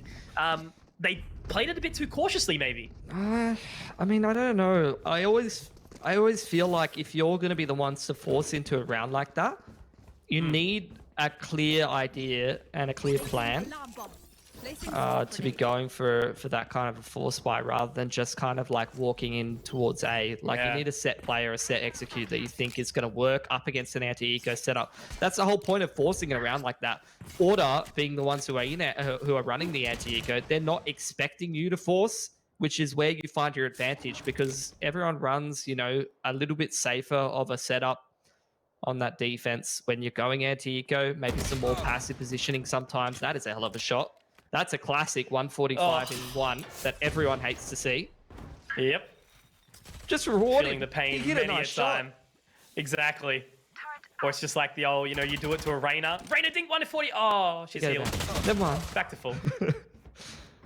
Oh, man. Okay. Oh, Yeah, God. take the ropes out. I'm done with them. enemy Yeah. remaining. I've seen enough. Valorant-y child game. Fortnite grab fix. Cartoon graphics.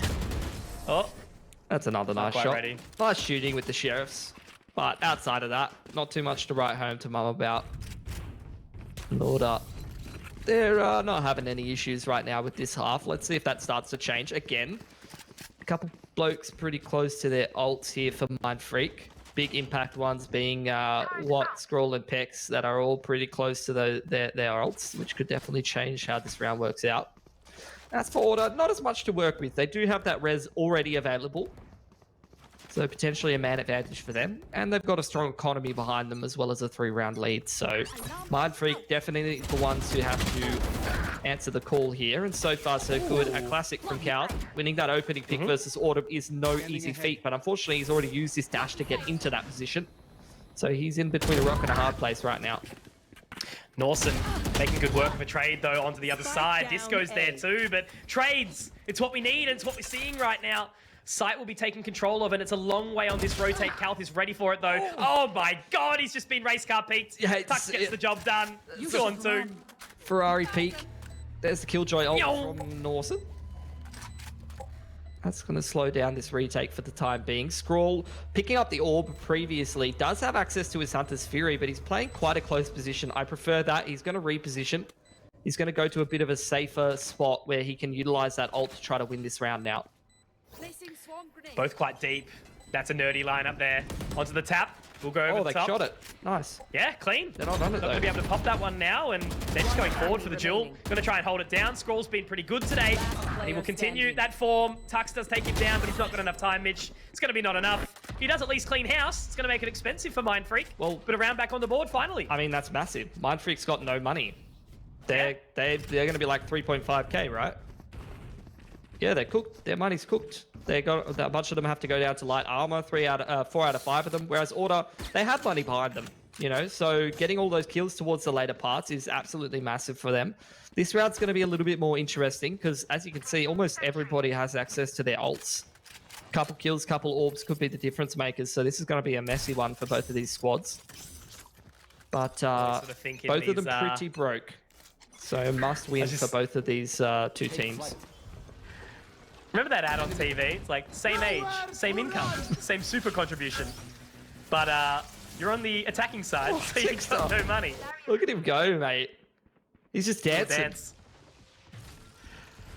You will Oh, how good's he at these openings though? Good res, but has to invest very heavily. Gets the wall down and cheeky headshot from Autumn. What a push into mid as well. Disrespect at its finest. Have you ever seen Autumn kill someone and then choose to run away? Never. Never happened. Look at him. He's Oh, no, just he's going gone in back. for more. He's gone back. Oh, there you go. Two. Yeah. All right, two. That's enough. That's enough. Or is he just Okay. going to go try kill Kalth now? Well, he won't have an opportunity to, unfortunately. And Mindfreak, a terrible round to just lose pick after pick after pick, even investing the res here. I think they're going to, unfortunately, have invested a ton of ults into this round, and got basically nothing out of it. All they got was their economy broken. All they got was just slapped out of the server by Texter.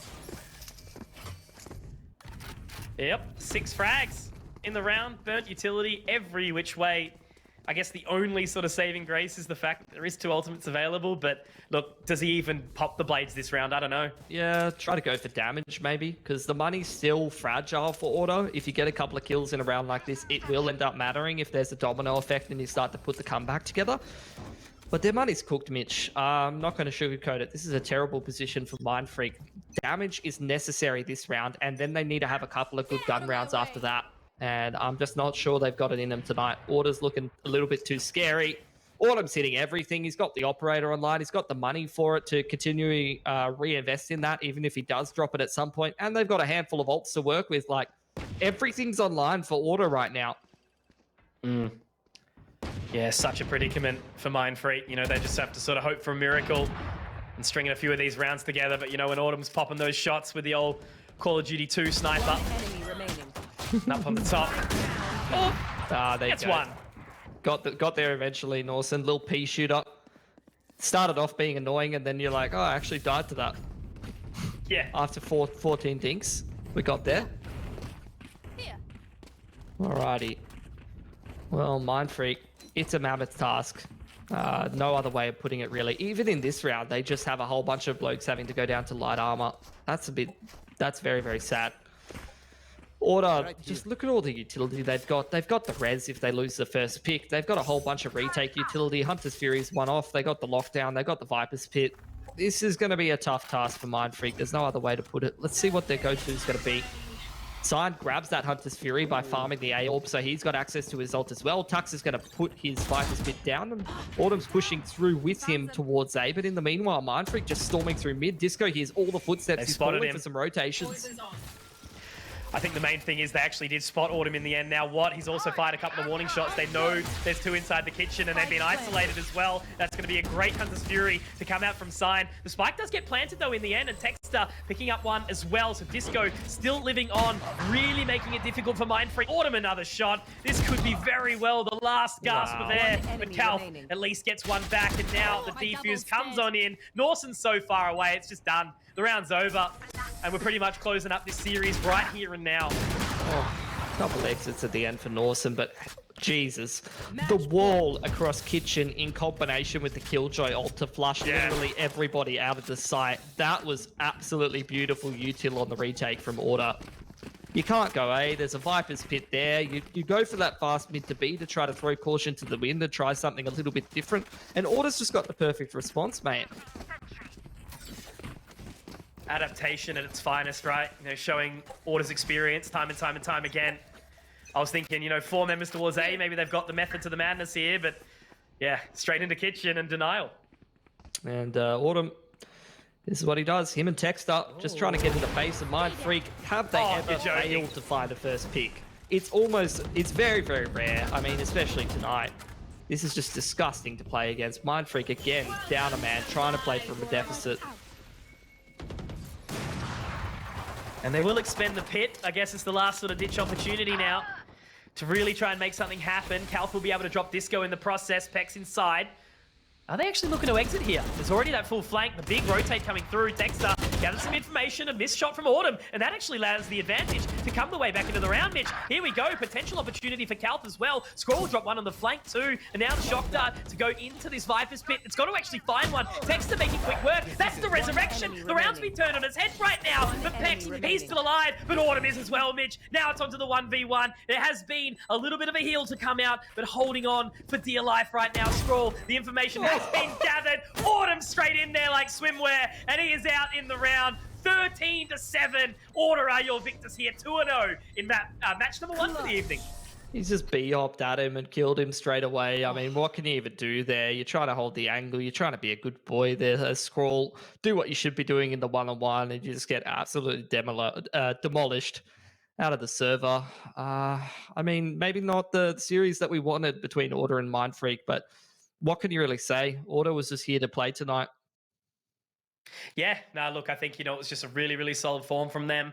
Maybe a bit of a quieter one. As you sort of mentioned, they were a bit of a slow start on obviously on Haven, so that is a little bit rough from them. But look, at the end of the day, I think it was a super dominant showing from Order. Clearly, they're still working on their meta, and they're just, as the other teams in the region improve, so do they. They're clearly keeping an eye on every single thing else as way around. And now we've got someone really, really exciting to chat to right now. Disco, the man on the Killjoy, who was putting up some real big numbers. How you doing, Cam?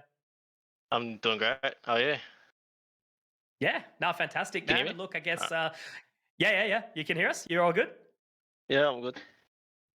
Fantastic. Now, look, buddy, I was just about to say, like obviously Mind Freak's a team that's been trying to beat you for quite some time, but every single time you guys duke it out, you seem to sort of have that initial or further team development. And seeing you on the Killjoy, does that mean that Order is still constantly trying to sort of switch up this meta?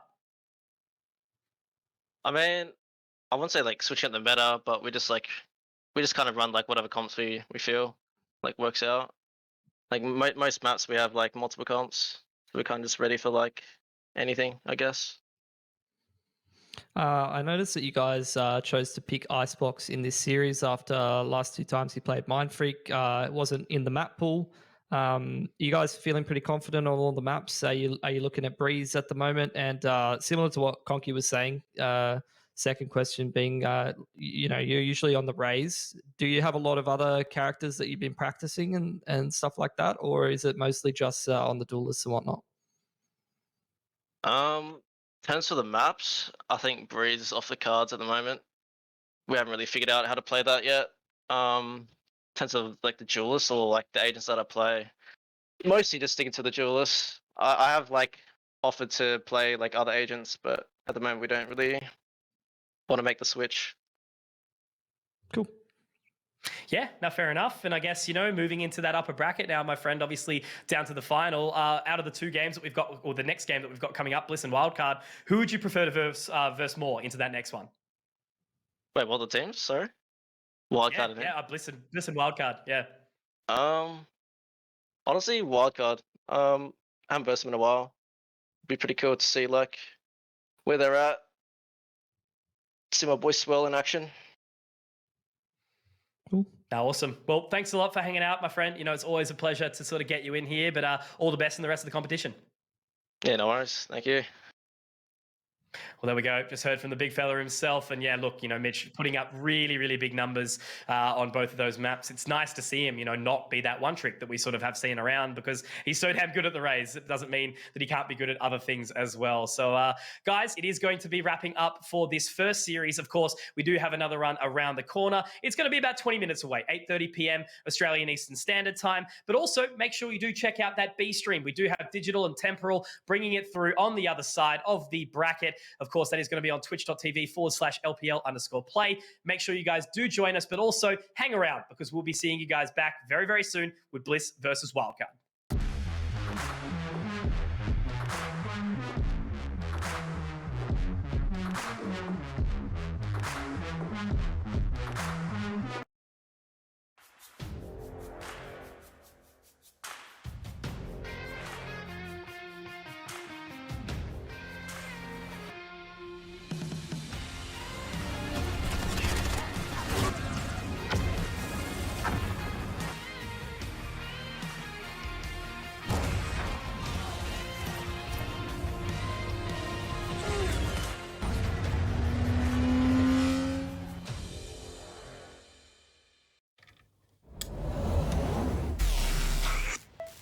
I just time traveled. Today's a big day for past me. He just got the latest Vodafone broadband with super Wi-Fi. Wow. Which finally means Wi-Fi in all four corners of the house. What? Even there? I've got Wi-Fi in the garage. Yeah, we do. See ya. Oh, it's still in the garage. Yeah. Super Wi-Fi. Wall-to-wall Wi-Fi guaranteed.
Back down, so step it up.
and gentlemen, hello and welcome. We have returned to what will be series number 2 of this evening today. It is Thursday, night number 2 of the Valorant Oceanic Tour Regional Finals for Stage 2. My name's Conky, alongside me is Pilsky and Mitch. We have had a pretty one-sided affair. Mindfreak didn't really get fully out the gate, but Order was looking dominant.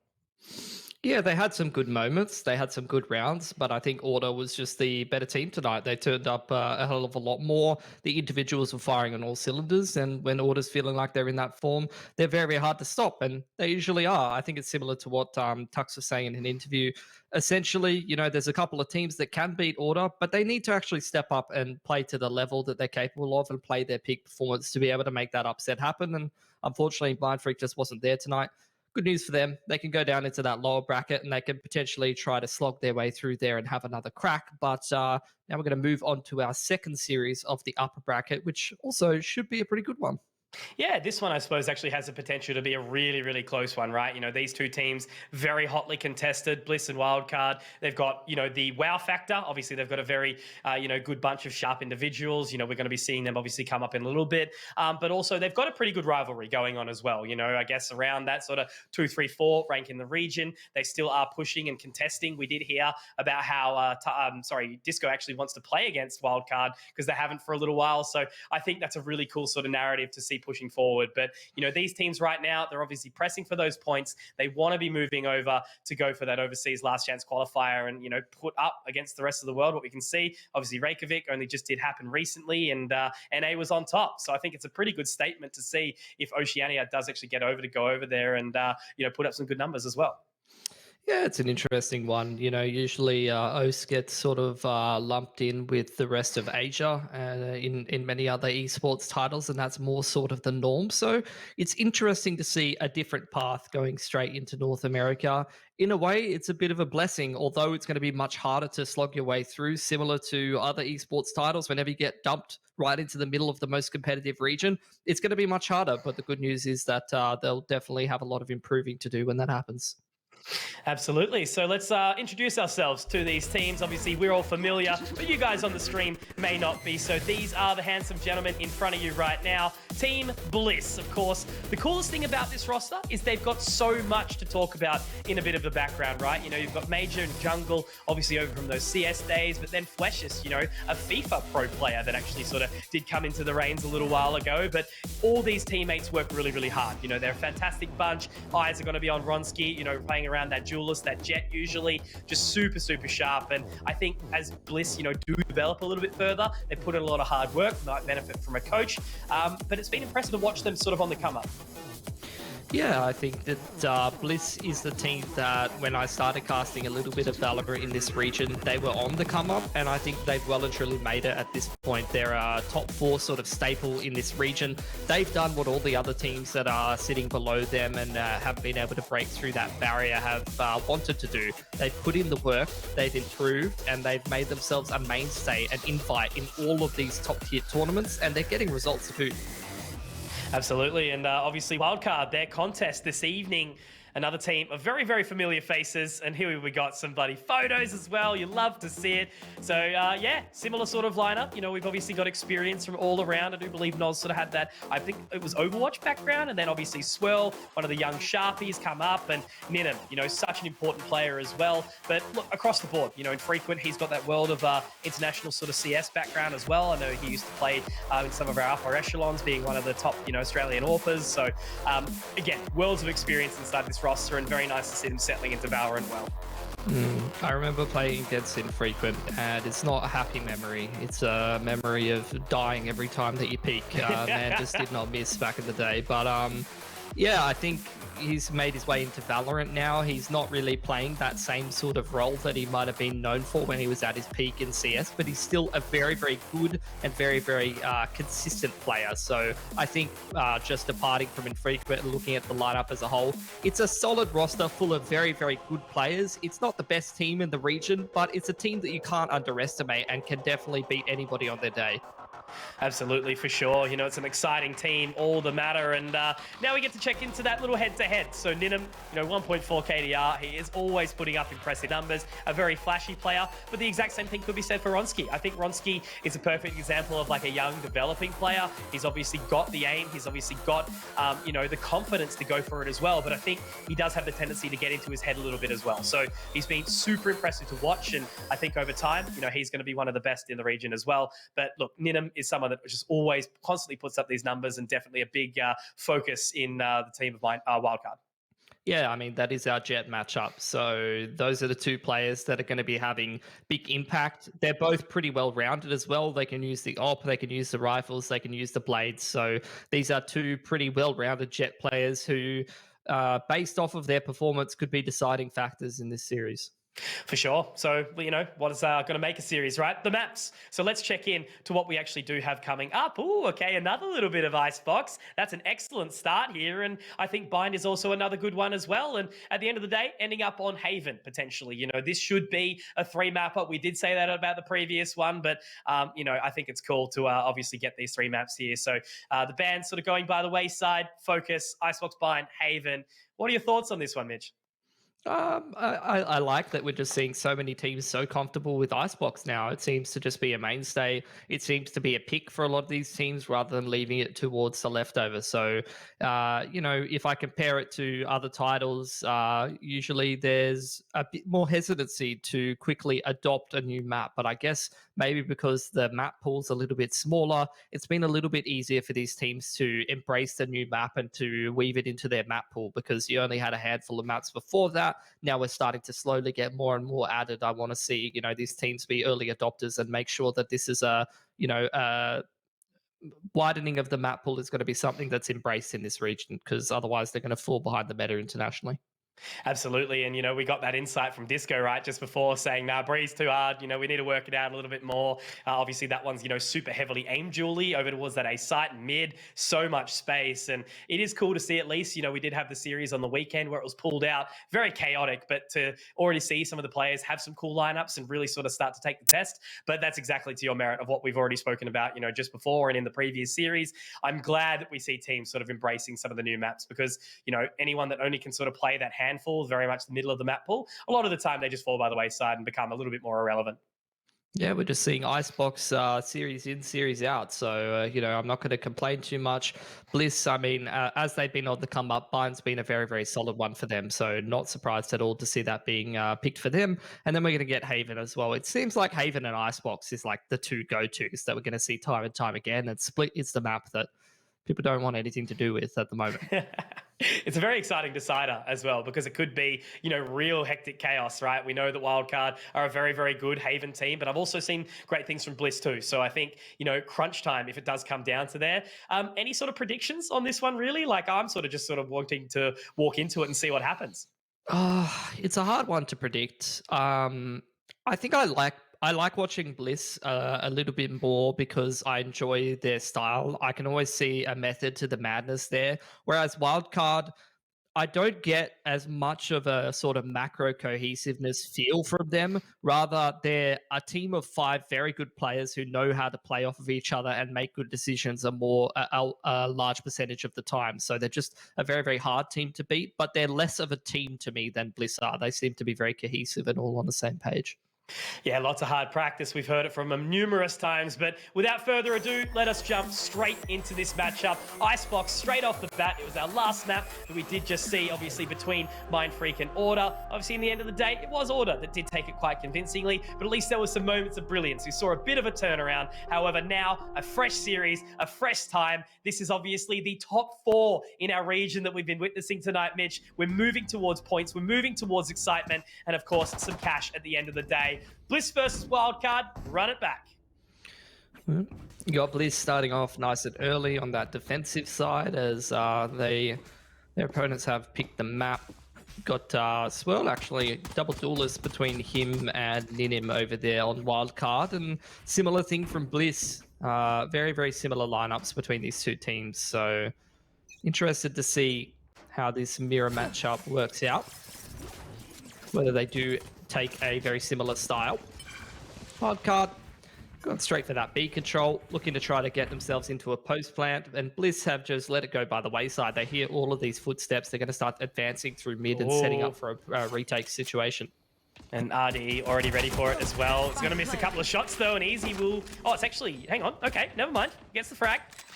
Opening onto that sort of position. Infrequent, holding the aggressive line as well. Will they actually overlook this one? The right click comes out, but it's only one. Ninham able to at least sort of equalize slightly, but they're tapping away, and there's so much that he has to try and sort of take some control back of. But in a 1 versus 3, he can make big things happen. The wall will go down. That's going to make it a little bit awkward. Means he needs to go for the swing. The snake bite to come out, but he's inside that. He's dashed in. It's made it awkward, but at least Fleshes is ready for it. And an explosive start, Mitch, you know, very quickly towards that side. And the round is over as quickly as we can blink. Bliss taking it on top. Yeah, similar to what we saw in the last game between Mind Freak and Order, just retake setup, letting that wall go down into the post plant, and then you come in for the retake and throw your own wall down, just the Sages exchanging back and forth in that regard. Not something that we're too unaccustomed from seeing. And now actually a force buy from Wildcard. They don't want to let this one fall by the wayside. Ninham going to pull that Marshall out, and he's already quite close towards that Blade Storm. If he finds himself a pick and maybe an orb, then he can pull the knives out and maybe take over this round, and we know the man's capable of it. Wildcard just doing a bit of a 4-1. RDW keeping an eye over here towards B is just going to show Freshest that he's in the neighborhood, while the rest of Wildcard walk up towards A and maybe try to wall and get this plant down. They're up so close. Already sort of sitting middle of the site. Ronsky narrowly misses the no-scope. Now they've got his information. Swirl's going to be able to capitalize and find that frag. Jungle Wow is there, though. That's the main thing, but it's going to be Swirl looking to pick up another, and running out of bullets here. Easy's actually going to be able to bring it back slightly, but still the disadvantage going the way of Bliss. It's going to be a tough retake here, Mitch. Jungle Wow has to go big with this Guardian, but the Tailwind allows a little bit of extra space. Noz going to sort of bait Easy in there. Ninham to find one more, and now it is all onto Fleshest. 1 versus 4. He's going to be tagged up immediately. And that's basically Wildcard saying goodbye to that force, and you know they can move into the bonus in full comfort, Mitch, obviously against only the pistols. It's a beautiful force. That's worked out excellently. They've even recovered that Guardian. Ninham's got access to his blades now, and Bliss's mining's pretty cooked here. Keen to see if they are going to just save into this one. And it looks like we've actually just had a little update, Mitch. So that's going to be the third map that we're heading into right now, between, of course, Straight Out of the Zoo and Nebula. 13-7 on Bind, going the way of Straight Out of the Zoo. Icebox is actually taken by Nebula, 13-7. That was a map that they did get sort of slapped around on yesterday, obviously, by a big, strong team in Order, but now it's sort of live in Bind, 5-3, so very close.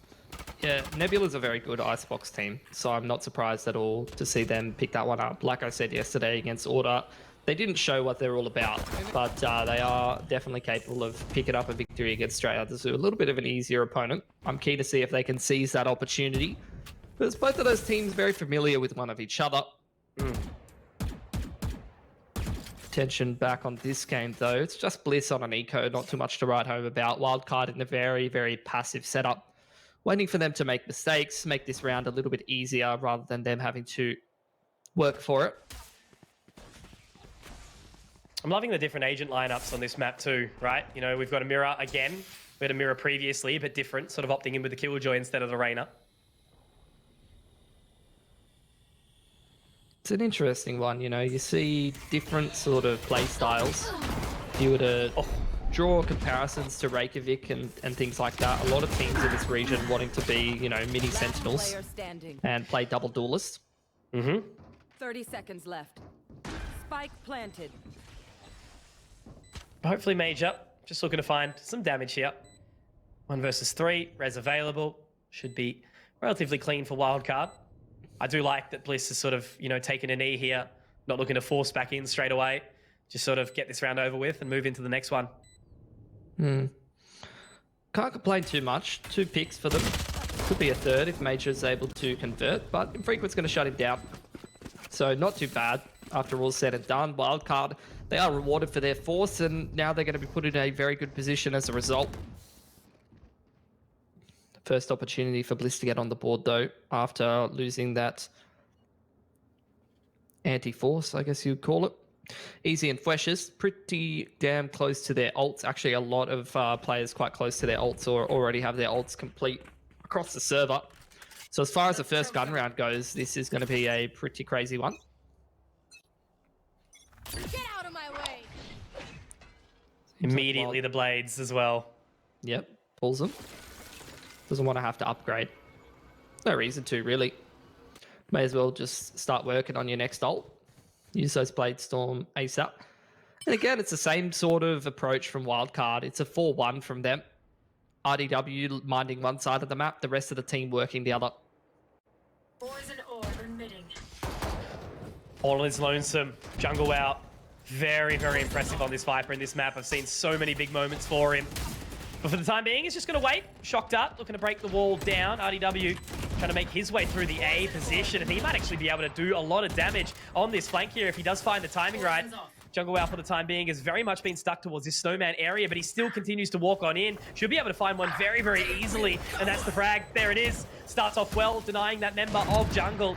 He does try to move around that area, and now that's that pincer tactic, sort of holding them at bay, and already onto this defusal somehow, though. Questions might actually have this, Mitch. He's going to be taken down. Ronski picks up another, but that spike, it's half-ticked at this point in time. Ronski misses another. He'll have to sort of move away now. Does Major still want to go for this? I mean, he could kind of get onto it, but probably a little bit too late. Has to fall away now. Will be taken down by Infrequent. And it was tight, but well held by Wildcard. Yeah, that round just got so disjointed off the back of RDW, just doing a great job in that 1-4. You know, he's playing that Viper. Not only is he putting the wall up for his teammates, he's got the orb down in middle, I would assume, and he's just able to lurk through A after the initial contact comes in. Playing well off the communication. I mean, his teammates are telling him when to raise and lower the wall. He knows exactly what's happening on the other side of the map, and he's playing accordingly very well. Now, Bliss, I mean, it's a rough first gun round for them, really. They're going to have to go back to the drawing board. A half buy around the operator means that this round for them is not out of the question. It's definitely one that they can win. They're trying to go for a little bit of a push in mid to start things off. Ronski being the main point of attack. And Wildcard aren't playing games in this round. They're just grouped up as 5. Trying to go in towards A, but with all the droning and all the spamming that they've been doing, there's been a couple of tells, and Bliss are going to rotate accordingly and be in position ready to defend this. A lot of patience, though, from Wildcard, right? Not sort of overstepping. Not holding that line. Ronski, an important shot that has just been missed now, and that's actually going to be the exit from Wildcard. They don't want to over-aggress, and the rotates completely come off this site from Bliss as well onto B. Spotted by Easy. Well aware that the rotation's in progress. Is going to prompt the rotate back from Bliss. Just the poison orb being thrown up there by Jungle Wow, but no pressure over on that side of the map. And again, back into a 1-4. RDW just minding mid, making sure the flank doesn't come out, but he has got spotted by that Sova Dart. He's going to pop a poison orb and get out of dodge, and he's even able to anticipate Major, so the positioning from this man is just immaculate on the lurk right now. They're taken down very, very low inside the poison cloud, but he's actually managed to sleuth over towards the other side. Luckily, though, Izzy nice and sharp. Will be able to hit the shot. So will Ronski. Still a winnable round here. Taking the man advantage now as they start to waltz back in over towards this site, but Infrequent. The counter lurk, the double up. The man is going to be pushing through this mid tunnel in just a second, but Ronski up on top, utilizing that Blade Storm, getting all the way up towards yellow. Now to the other side. He dashes up again, but Infrequent now. He's given up the goat here, Mitch. His position is known, and they're already onto this defuse. They can hope for something, but Ronski's going to deny, and that is a much better round from Bliss. They win the kind of awkward buy, the saved operator getting the job done. Yeah, just a saved operator and then a half buy around it with the pistols. Good enough to get the job done. You get a couple of big shots in from Ronski. Really digs deep to bring Bliss that round. Love to see it. Issue mainly being that Wildcard has just had so much money built up from winning those couple of rounds so cleanly. But with Bliss having a reasonably clean round of their own and picking themselves up a couple of rifles after not investing in much that round, they're doing decently economically as well. Fair few ults ready, both of the Reses and the Hunter's Fury for Bliss. So this could be an interesting one. The standoff between both of the operators there. Oh! Better on the timing. Nicely done. Instant res from Noz. Gets him back on. Go for the peak again, son. Try again. Round 2. Us, us. They just lose that first pick. They're going to head back towards B now. Wildcard. There's no real presence over there from Bliss. They're more so leaning towards A at the moment. Clear up. Just a sole member.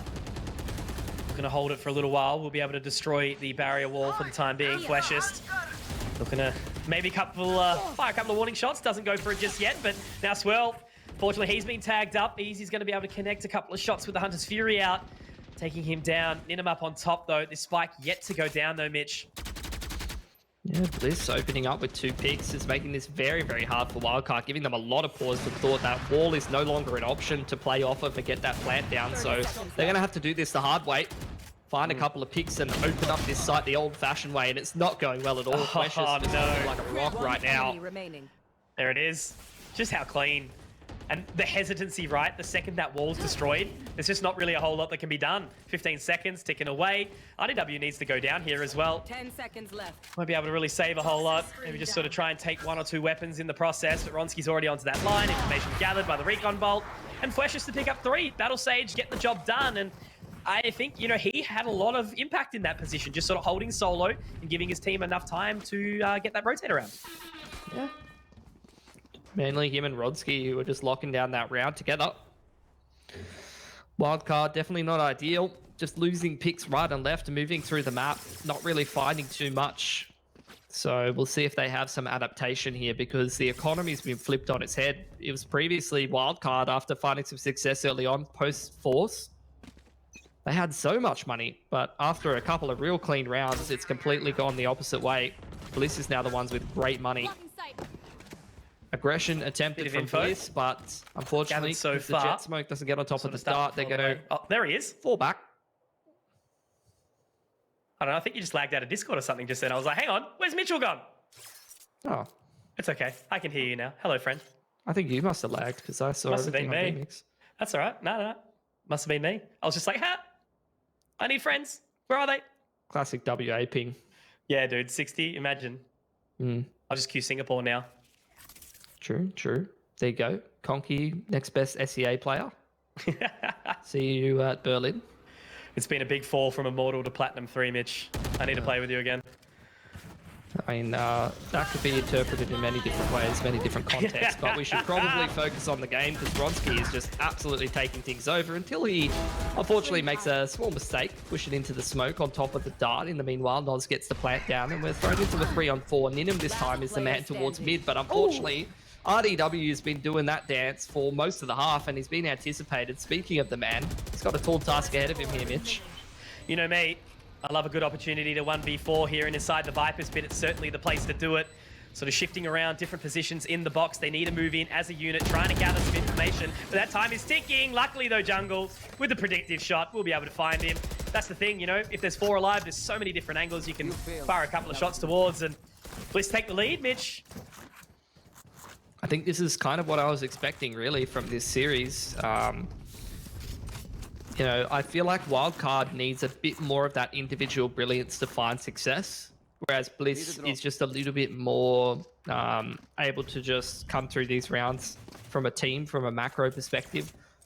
And the way that they're rotating around, the way that they're coordinating these retakes has been very, very clean. They don't look like they're confused at all. They're not really rushing anything. The only rounds where they really looked flustered was when RDW got that great lurk. The rest of them have been fairly straightforward. This is a bit of a difference though. Yeah, wow, what an angle. Yeah, round previous, they got pushed off the line by the dart. This time around, Ronski and Major do continue that push over towards A. In the meanwhile, Wildcard on a bit of a half by, looking for some damage. Easy elephant footsteps straight in towards Kitchen. It's the easiest kill for Swirl. Just got the crosshair at the ready. Now that's the Leah, and the main factor is here, he's picked up the Phantom in the process, but at least they can get towards B relatively unscathed. They've just had a decent timing there. They've got a one-man advantage. You definitely can't count Bliss out, but Cast Curse it. They've lost the pick, and then the res comes in. Noz getting that plant down, and look, Wildcard, even if they can't get this round, damage would be great for them here. Great shot from Jungle Wow as well on the recovery, moving all 5 straight through that mid position. Precious is prime, but so is Ninum. Ninim always looking good. The Blade Storms come out, Mitch. This is the hype moments that we live for inside Ninim. Dashing up to the top. He does miss a couple of blades. Only has the one left, but he's utilized it, Mitch. And now infrequent onto the other side. It's a 1 versus 1. And Ninim with the right click. The 4K. The absolute sharp and crispy nature that we see from this guy time and time again. Oh, Ninim, you're incredible. You just saw it. As soon as I saw those 2 frags come out, I was like, this is a Ninim round. He just pulls out the Blade Storm and finishes it off as well.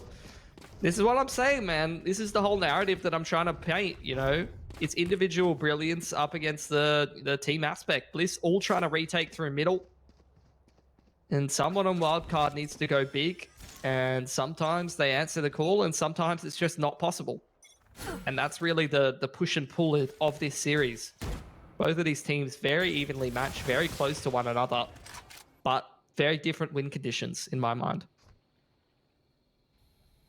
I like watching your brain develop. Gives me that good insight. Mate, I'm 25 now. I don't think it's growing anymore. Dude.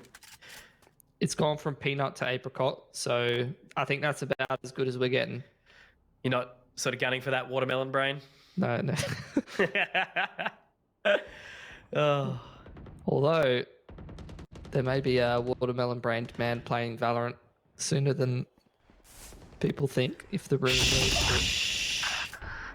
No leaks. Not playing that other game anymore. Oh! Ronski had the line. Oh my God. He's just too sharp. Even in the drop, we'll be able to find it. Spots out. Oh, mate, Fleshiest, and he can just tap on. I mean, he doesn't get the shot in the end. Swap a crosshair, that's why. Oh! Hang on. There you go, dot crosshair. Easy as. Just put it on his head and click left click. It's just that easy. Yeah, you can even be a FIFA player and do it. Watch it. He's going to pull off the round win now. Just by this little story that you've painted for him. The other members have got a little bit passive. Don't you tell me. Nah, okay. I was going to say, coming into the flank, snake bite there. It's enough. But at least some damage from Bliss. I mean, I've never felt the need to yell goal at the top of my lungs after a round, but I would do it. 1v5 like that, I would do it. Yep. I think one of the most hypey moments I've seen from Bliss, though, was Jungle Wow pulling off a 1v5 on Viper on this very map in the dire straits. Guy's bit of a god. But that's it, you know? It's a bunch of players that are putting in the work, really trying to make it towards that top end. A lot of quality, mate. A lot of quality players in the server here. That's what I was saying. I was so looking forward to tonight. Just 2 very quality series. Ronski is on tonight as well. Here we the go. Repeat. That's something you'd see from Autumn, and he even just goes straight through the smoke as well. Full confidence. Meanwhile, the rest of the boys have pushed through B. Wildcard's got 0 map control here. Is that going to be the wall res? It will. It's going to be awkward, though. Unless they go for the recontestion, but it's going to be Ronski getting up on top. And that's a cheeky little 3. He's looking for a couple more, but it's all on a Ninim. Had that massive round a couple ago. But there's just so much extra work that he needs to do. He's got members coming in left, right, and center. Easy to lock it down. Tied up again, 5-5, and this is the exact back and forth of the game of tug of war that we're hoping for. Yep. Been a great game so far. I'm very pleased with what I've been delivered. Looking like we're going to get yet another gun round in between these 2 teams. Viper's bit available for Bliss, one off the res as well. Both Hunter's Furies ready to go. Does seem like Wildcard wants to head pretty heavily towards B here, and you've got old mate Ronski. He's been on point tonight. He's on the line. He's ready. Big B hold ahead. The timing doesn't quite fare him, and Ninim is going to rip his head off. You know, that's around the way you can call jet diff. Yeah, Not I mean, very accurate, Ronski's, but Ronski's stuck around for a little too long there, unfortunately. Hunter's Fury's going in there. Ooh. And one back as well. Jungle Wow just wide peeking while the Hunter's Fury comes out, and he's been rewarded for it. A handful of kills go the way. Bliss may just snuck through the back lines as well here, Mitch. Yeah, huge positioning on the flank. They, you know, both of these teams are not shying away in any way, shape, or form for picking up that pace and moving in on the rear. And 3 from Jungle, sitting back towards Snowman, you know, just watching him play this B site time and time again. You know, allowing so much extra space for his team to rotate through. And I think that's a well-needed timeout. Understandable, right? Wildcard. need this sort of round to tie it up 6-6. But yeah, God, this is a good game. It's an interesting timeout to call, to be honest.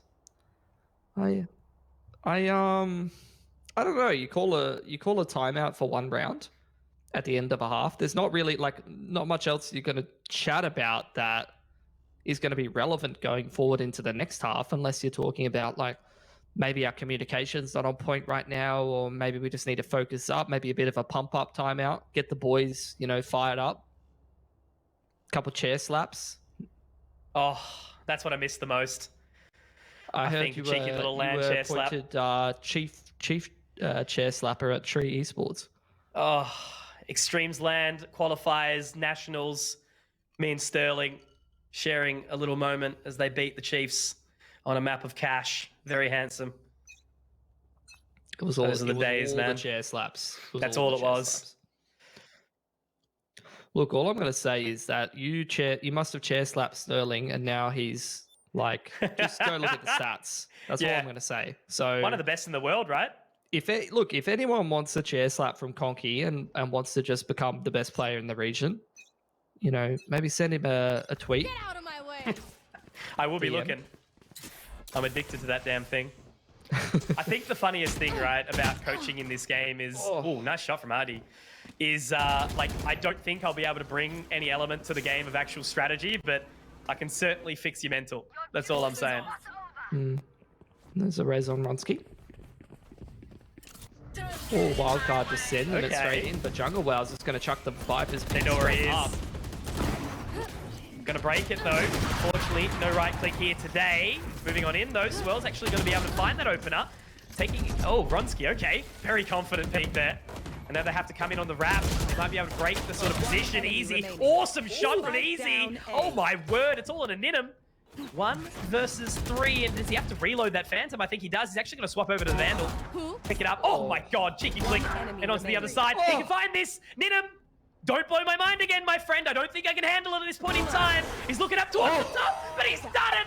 Holy moly, 4 bullets in the chamber, and he pulls that off, Ninum. You're insane.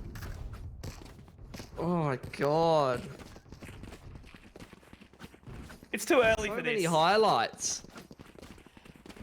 12 rounds in, Mitch, and I think we've had at least 4 or 5. Yeah. Both of the Jets really delivering in very different ways. Ronsky's been getting all the great picks on the operator that you want to be seeing, really taking over the game in a, more sort of normal way. And then Ninum's just it's a cop-out, but Ninum is the wild card. So you just never know what you're going to get. I'll give the guys in chat watching a cheeky hashtag stack the deck. Yep. I think it's Bliss on top as well. Both very relevant at this point in time. But Ninum looking to find that opening shot. Does actually get the tag through the wall as well. So Ronsky low early. Look, all I'm saying is Autumn and Ninum, both small green crosshair. I think that's the way to go. Might have to change up. Look at this charge, Mitch. Not ready for it in any way, shape, or form. Ninum is going to be taken down. Tries to tailwind away, but just sort of throws his back up against the wall. And now they actually settle. That immediate duel throws him at a stalemate. Yeah. Bliss, they don't want to be caught off guard by some kind of a flank.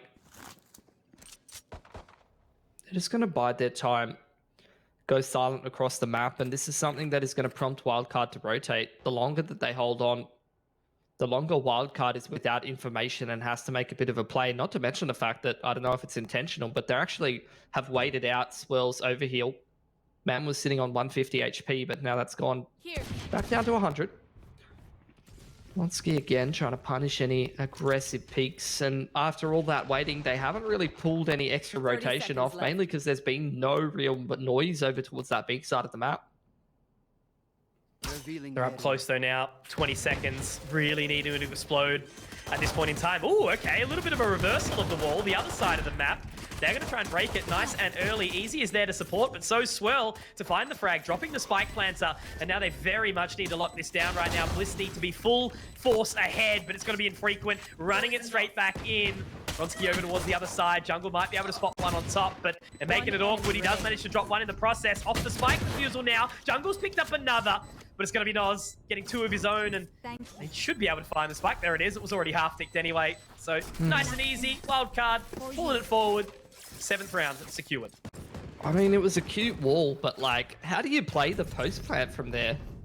You know, like the other side, the whole reason why you plan on that right side is just because you can play from everywhere. You can play from the pipes, you can play down the bottom, play nest, play up on the belt. But if you wall left side and plant left side, the post plant is like, you've got like 2 spots you can play from. So Bliss are essentially forced to fight for that control, and unfortunately they just didn't win any of those duels. One of the funniest things about looking at the chat, the 3-minute delay later, is seeing everyone start to explode when something... Oh my god! Oh my... What? Spike down, B. Okay, I've just... Please get the ace right now. Run it in. Find it. There it is. God. That was like some Call of Duty stuff, Mitchell. That's not allowed to happen.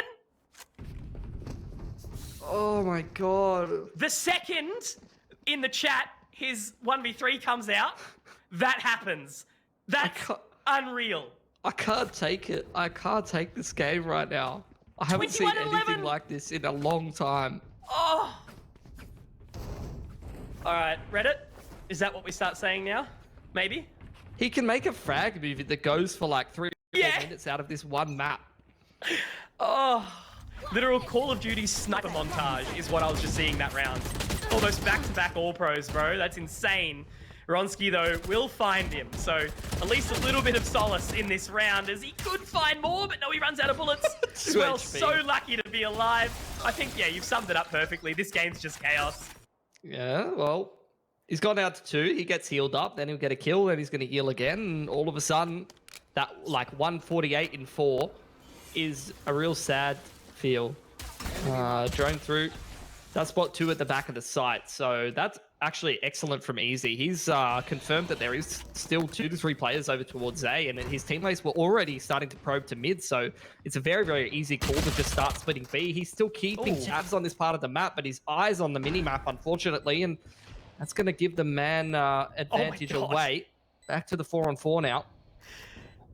The minimal skin on that Odin, kind of scary, or the Ares, whatever it is. But Ronski is in a good position to deny plenty here. On the other side of the kitchen, Mage is also there. So very much Bliss getting their way back into this game and the round. See only the bonus, but Jungle Wow is holding that line. And they get straight through with 7. Wildcard will have another buy behind them into that next round, but this game is delivering in just absolute masses. Yeah. It's been some great highlight plays, don't get me wrong. But Ninum, at the same time, double-edged sword. Man literally just died 5 seconds into the round last round. Correct. So and they lose. He can simultaneously win and lose you the round. Yep. He's back on the operator now. Let's see if he's going to keep having that impact. Bliss very much heading in his direction. Frequent over here to provide support with the dart. Bliss just taking their time here. No one's over peeking. Drone goes in first in combination with the Lear. Oh, Ronski. You Gorgeous shot from the man. Absolutely, and Ronski's already looking for more as well, engaging over towards the other side. You can tell he wants to leap and bound straight through that toxic screen, but they're going to get the plant and settle into the post plant. Yeah, that's that right side plant. Not the left side wall this time around, thank God. They've got the man advantage as well. Drone in, just trying to create a little bit more space. Trying to work out where these players are playing from. Bronski looking for another pick because he knows he can dash out if he finds it. It's his time to shine right now as they do move on in. There's a second, not quite the third. Noz is going to be able to at least trade it out, pushing on in. They need to get onto this defusal immediately, but onto the other side, there's that flank coming in, looking to put the pressure on right now. Noz, though, making quick work of it. Swirl is actually going to be able to connect with another as well. Been plenty of damage happening. Swirl, he might have turned this round on its head right now, Mitch, but Jungle, he's in the denial position right now. Swirl holding the line, swinging on in, but he takes down a diffuser, Mitch. It is going to be Swirl, but there's not enough time. And once again, we go down to the absolute wire, and it is clutched out here by Bliss. That's just a classic from Swirl though, mate. Like, you hit all the hard ones, you multi-frag like a champion, and then all you got to do is hold the line on a Viper that you know exactly where he is. He's low HP. Can't do it. Can't do it. I feel for the man. He did such a massive effort that round. But unfortunately, wildcard, I mean, I was talking about it, the double-edged sword that is Nidham. He's lost his life, given first pick to the other team 2 rounds in a row. And now Bliss has broken wildcard's money as a result, and they're back in the driver's seat. Their money's looking excellent. They're going in up against the half buy here. Leah pushes RDW off the line, and that's going to be B control in the favor of Bliss. The duality of man, right? Is either winning the round or throwing it by the wayside. But at least this time, RD opens up nicely. And I think there's going to be a little bit more action coming around the corner straight away. Mitch, as he does get the snake bite down. It's going to hold them back for just a little bit. And it doesn't actually appear that they're going to force their way back in. Still, RDW watching the flank. They settle. Yeah, 4 on 5. They're just waiting for wildcard to make some mistakes, make their job a little bit easier to navigate through this 4 on 5, because they still do have a weaponry advantage. And that's the kind of angles that they're holding. You can see it from Major. He's just waiting for the overpeaks. There's another 1B. 145. Come on, mate. Just give him the extra 5. Yeah. He deserves it. Exactly. He's doing some serious damage, though, here. Both of these guys right now with the Sheriffs. And I think Bliss need to get a little bit of a wriggle on. They're actually going to pull out. But Major, he's going to be caught off as well. Great shot from Ninham. And now they do start to run over Mitch, but they've not really given themselves a whole bunch of time. I mean, 30 seconds is enough, but they're not going to be able to settle down quickly. They just have to get straight in there. They got wall available, though, and if Wesh just gets that plant, he can actually get a res online. They got the Viper's Pit and Hunter's Fury available as well. They are going to have to dig deep to pull this round away, but it's definitely doable if they utilize these ults correctly yet. Absolutely. The res is there too. Always an option. But just swirl, seeing if anything does come up on towards the other side. Surely going to be hearing many a sound cue. That's the flank though. Artie not going to quite be able to hit it, but Ninham does make quick work of one. And that's the res out as well, Mitch. So super important. All on the jungle wow. 1 versus 4. Spots out the Reyna inside this position. Moves out. The integrity is not there anymore, but Ninham, he certainly is. Winning the round for his team once more, and Wildcard take the lead back. Ninham is just unreal, mate. Oh my god. A small green cross there. I'm doing it. Can I do it now? Can we just log out real quick? Yeah. Can I take a Give break? a pause, please. Anyone? Anyone know what his sentence is? What did you have for breakfast? Look, all I'm going to say is I'll go in there. I'll put on that small green crosshair, and I'm still going to have a Platinum Reyna on streamer mode. Ego me. It's just not going to change much, right? Alrighty. Well, got the Odin ready from RDW. I respect it. I love it. You love to see it. Very classic RDW matchmaking right there. Loves to get the job done. Playing retake B. In the meanwhile, though, Bliss just sending it straight into A, walking up with the drone, sending it straight into the site. Ninham not spotted by that, and as a result, thought he was going to get one from Ronski. Surprised he goes for the repeat on 50 HP. Man's feeling confident, and as the trades go in, wildcard do end up a man. I was going to say that was Swell's moment. The Empress popped. They line up for him, but it's actually infrequent to find a couple. Now Major, he's going to be able to utilize that dismiss, but Ninham gets the old jet diff once more, and he's just hitting shots left, right, and center. It's on a jungle wow. Had a clutch opportunity before, but it wasn't quite enough, and that's actually going to be a rotate out from infrequent. Very wise. Going to group up with his teammate of RDW, but now jungle needs to just try and find these 1v1 picks. He's got 2 of those snake bites available to him. Plenty of toxin to work with. But nice little crossfire from Wildcard. Very weird if they lost from this position. Oh, is he deep enough? 30 seconds. He's going to be able to hold it. Yep, there it is. Clean. It's perfect. That's just experience coming in. You love to see it from infrequent. Him and RDW just holding the line together. No nonsense. No over peaking. That's how you win a 2v1 Boomer style. Yeah. I reckon he's just shouting, just stay there. Wait, trust me. And it does pay off. Because yeah, poor Artie, he's actually had a pretty quiet game, this one. And it's just the contrast, right? You know, what we spoke about as we moved into this series. 26 on top for Ninham. And that's not even a criticism to RDW. He still hit some nice shots in that 4. But yeah, the whole up and down, much more even for Bliss. They're going to be moving straight through mid here, Mitch. Yeah. Yeah, just a half buy from Bliss. They don't really have money to be able to contest. Maybe it's time for the Odin to come back into the fray. There's a time now for it to happen, but that's going to be the shots to come out from the Sheriffs. Here we go. Ninum, though, at the back. Only has the Marshal, but that's the Blade Storm. Uh-oh. Uh-oh, Spaghetti-O.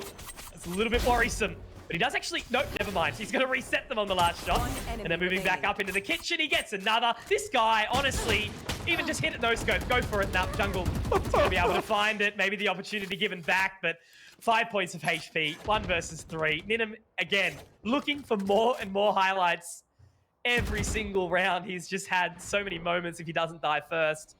Jungle, though, going to try and at least reposition. Trying to be a bit cheeky. Spike is down, but wildcard again. Very Boomer-esque, just walking hand in hand everywhere. Don't want to give him any in back into the round. Oh, the gun model. That was an opportunity, actually. The gun model from Swell was covering Jungle, covering that little doorway, but doesn't end up mattering. Wildcard up 11-8 now. Looking pretty fantastic to take this one away on their map pick. Do you want to hear some news, though, Mitch? Nebula, they've won 13-10 on the final map of the series, and they win it up against Straight Outta the Zoo 2-1. So that's our, I guess you'd say, unfortunate first team going home in this Stage 2 regional final. Yeah, nicely done. I knew that was going to be a close match. Could really go either way, to be honest. Yeah, for sure. Tension back to this series though. Bliss, they're running out of room, really. Is what it comes down to. Cute little play from Jungle. Just trying to use that poison orb to try to get into a closer position, but Swell giving him no respect. He's going to find that man advantage. Drone onto the line, just pushing Ninum away, giving him difficult positioning. Easy, almost using that Hunter's Fury to perfection. If he gets away with a big position, though, now, Ninum, you know, they'll be so upset. They'll be so disappointed. But the man can just sort of continue to put these rounds up no matter where he is on the map. That's a second. He's even got the tailwind back to the site, Mitch. This guy is just so good and so confident in his own skill. Oh, we might have to talk about Major, though. Walked all the way through A. He secured that site, which is going to prompt Freshers to go and join him. He does have the wall available as well, so they can put that up across screens, and that's going to be a difficult retake for Wildcard. Infrequent, he's got the Hunter's Fury, though. Is he going to be able to catch one with it? He's not even going to invest it, actually, to try to catch that plant. There's the wall up across the backside. Major spotted, jumping across. Wildcard taking a while to actually get into position here. A lot of time ticked off the spike before they begin this retake, and a lot of off angles that they're going to have to deal with here. Absolutely, and obviously, you know, Major on that Reina, the clutching champion, to see if he's going to be able to find the old, you know, devours if necessary. Infrequent, though, on the actual rope, and he's going to be able to get another one. Major, that's 3. Now it's into the 1 versus 1. It's going to be the slow orb down, but he's holding the line, and it's going to be Noz. Clean as you like. A nice little retake. It almost got broken apart. The time was certainly ticking there. But regardless, Wildcard, they take it up to map point here. 12-8 on Icebox, the opener here in the upper bracket semifinals. Ninum just has no fear, mate. He's getting droned off the line. He's getting altered with the Hunter's Fury. He's getting shock darted. And he still repeaks multiple times. Just does not have a care in the world. And let's be real, I mean, he's putting Wildcard on his back right now. He's had multiple big rounds to be able to keep them in this game, and it's been a bloody close one. I'd say without his performance, they definitely wouldn't have been able to get this win here today. Yeah, no, absolutely not. He's going to be holding that A-line as well. On the off angle. See if he finds the opener here. Oh, nice no! Into middle. But Major's come out ahead of that one. Found the one-man advantage for Bliss. Drone on the line, and that's a hell of a shot from Fleshes. That dot crosshair. Coming through great again. Do the drone to come out to sort of block off the line. That was actual beauty. Now Swirl will be able to at least answer. And RDW, he's pushed into mid. He's got a frag away with it as well. And now another, though. This time onto the side of Bliss. It's going to be Jungle out at the advantage. This is their do or die. Last opportunity to really start to bring this back. And I guess, you know, now it's sort of that time. Does Infrequent pull out the Hunter's Fury? Swell still in position. Yeah. You've also got the res available after the plant if they want to use it. Major has punished yet another mid push. Flesh is going to get that spike down. Spike Not sure if planted. he needs to use the res anymore, but he has access to it now after getting the orb and the plant. Infrequent, thinking about going through 2, but I'd imagine that is going to indicate that he's not going for this one, really. What's the money situation like for Bliss is I what was I'm just wondering. thinking, yeah. If he how do pulls they some go? guns away from them, is that going to help them out? Interested to see. Yeah, he's going to go for the save. Fair call. Take it into has the next been- one. He's been holding onto that Hunter's Fury for a while, so would like to see him get some good use out of that one. He's going to just pick up the operator for Ninim. So, I mean, if you're going to go save the op for anyone, it's definitely going to be that man. He's been delivering tonight. But Bliss, another round to keep themselves in the running. They are staying alive here on Icebox. They want to try to push it in towards OT. And their money was not great, so a couple extra frags towards the end of that round definitely would have helped out Wildcard to try to close this one. They're getting pretty close to a couple of key ults as well. Same can be said for Bliss. As I said, res is available. One off the Viper Pit as well for one of these post plants. Could help to close it. Ninim getting very aggressive too. Could this be another situation where he gets the opening pick, or he is the opening pick? And it's actually going to be infrequent to find this opening shot. Very nice. Ninim moving up close, but he is taken down. And Major will dismiss away. I mean, we know Frequent, definitely proficient with the operator. No slouch himself into the 4-on-4. Wall res onto Ronsky there. Oh, the Hunter's Fury in response, but the dash out, it was the Jet who was resed. Any other character, and he would have been dead to rights. It was a good attempt from Infrequent, very heads-up play, but unfortunately, not going to pay off in this regard. So after all said and done, all those ults have been burned, and we've ended up with a man advantage for Bliss. But you can see right now, reposition over towards B side of the map. It's a 1-4.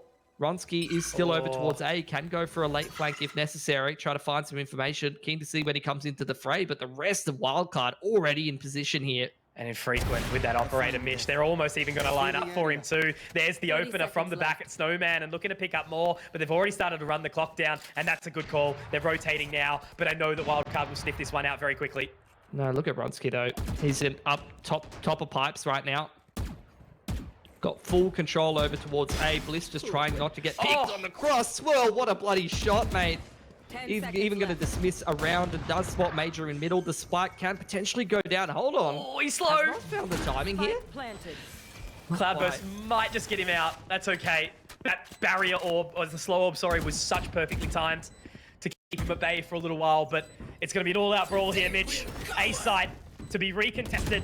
3 versus 3. Bliss need to continue this run to make sure it gets back. Great pick from Major, falling back with the dismiss once more. RDW can't quite find the connection, and that's all on the Swirl, and he will get one, but that's no more.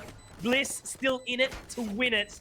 Wildcard do have another buy in the back pocket, but if they lose this one, Mitch, that's going to be a bit rough. Great to see Ronsky just be that contingency at the end of the round, just sticking around towards A. If they tried to force it into B there, that would have been the end of the round for Bliss. And that just goes to show you the prowess that these lads have in terms of the calling. You don't see that from too many other teams, you know, just being mindful of having that contingency, having that extra lurk, having a plan B. It's definitely worked out well for Bliss in that round. Now timeout. Oh, good time for us too. Have a bit of a breath. It's been very, very chaotic, and you know, what a warm welcome, right? This is exactly what we were hoping for. Top 4 teams in the region, all blood, duking it out hard to make sure that it actually, you know, does go their way. It's important here. You know, money's on the line, and so are those points. Obviously looking to, you know, make their way into the top in the Oceanic Regionals, because the winners from that, the top 2, they get to go over to North America, Mitch, and, you know, join their brothers in arms in Sonics. Yeah, I mean, and you would say, like, one of those teams you would definitely expect to be Order, but you can just see from this game, between Mindfreak, Bliss, and Wildcard, you're really struggling to pick one. You know, these teams can all play each other very close. They can all definitely beat each other. Get out of my way. Plenty of talent to go around amongst the rest of the boys. That's a cute little play. Wall up.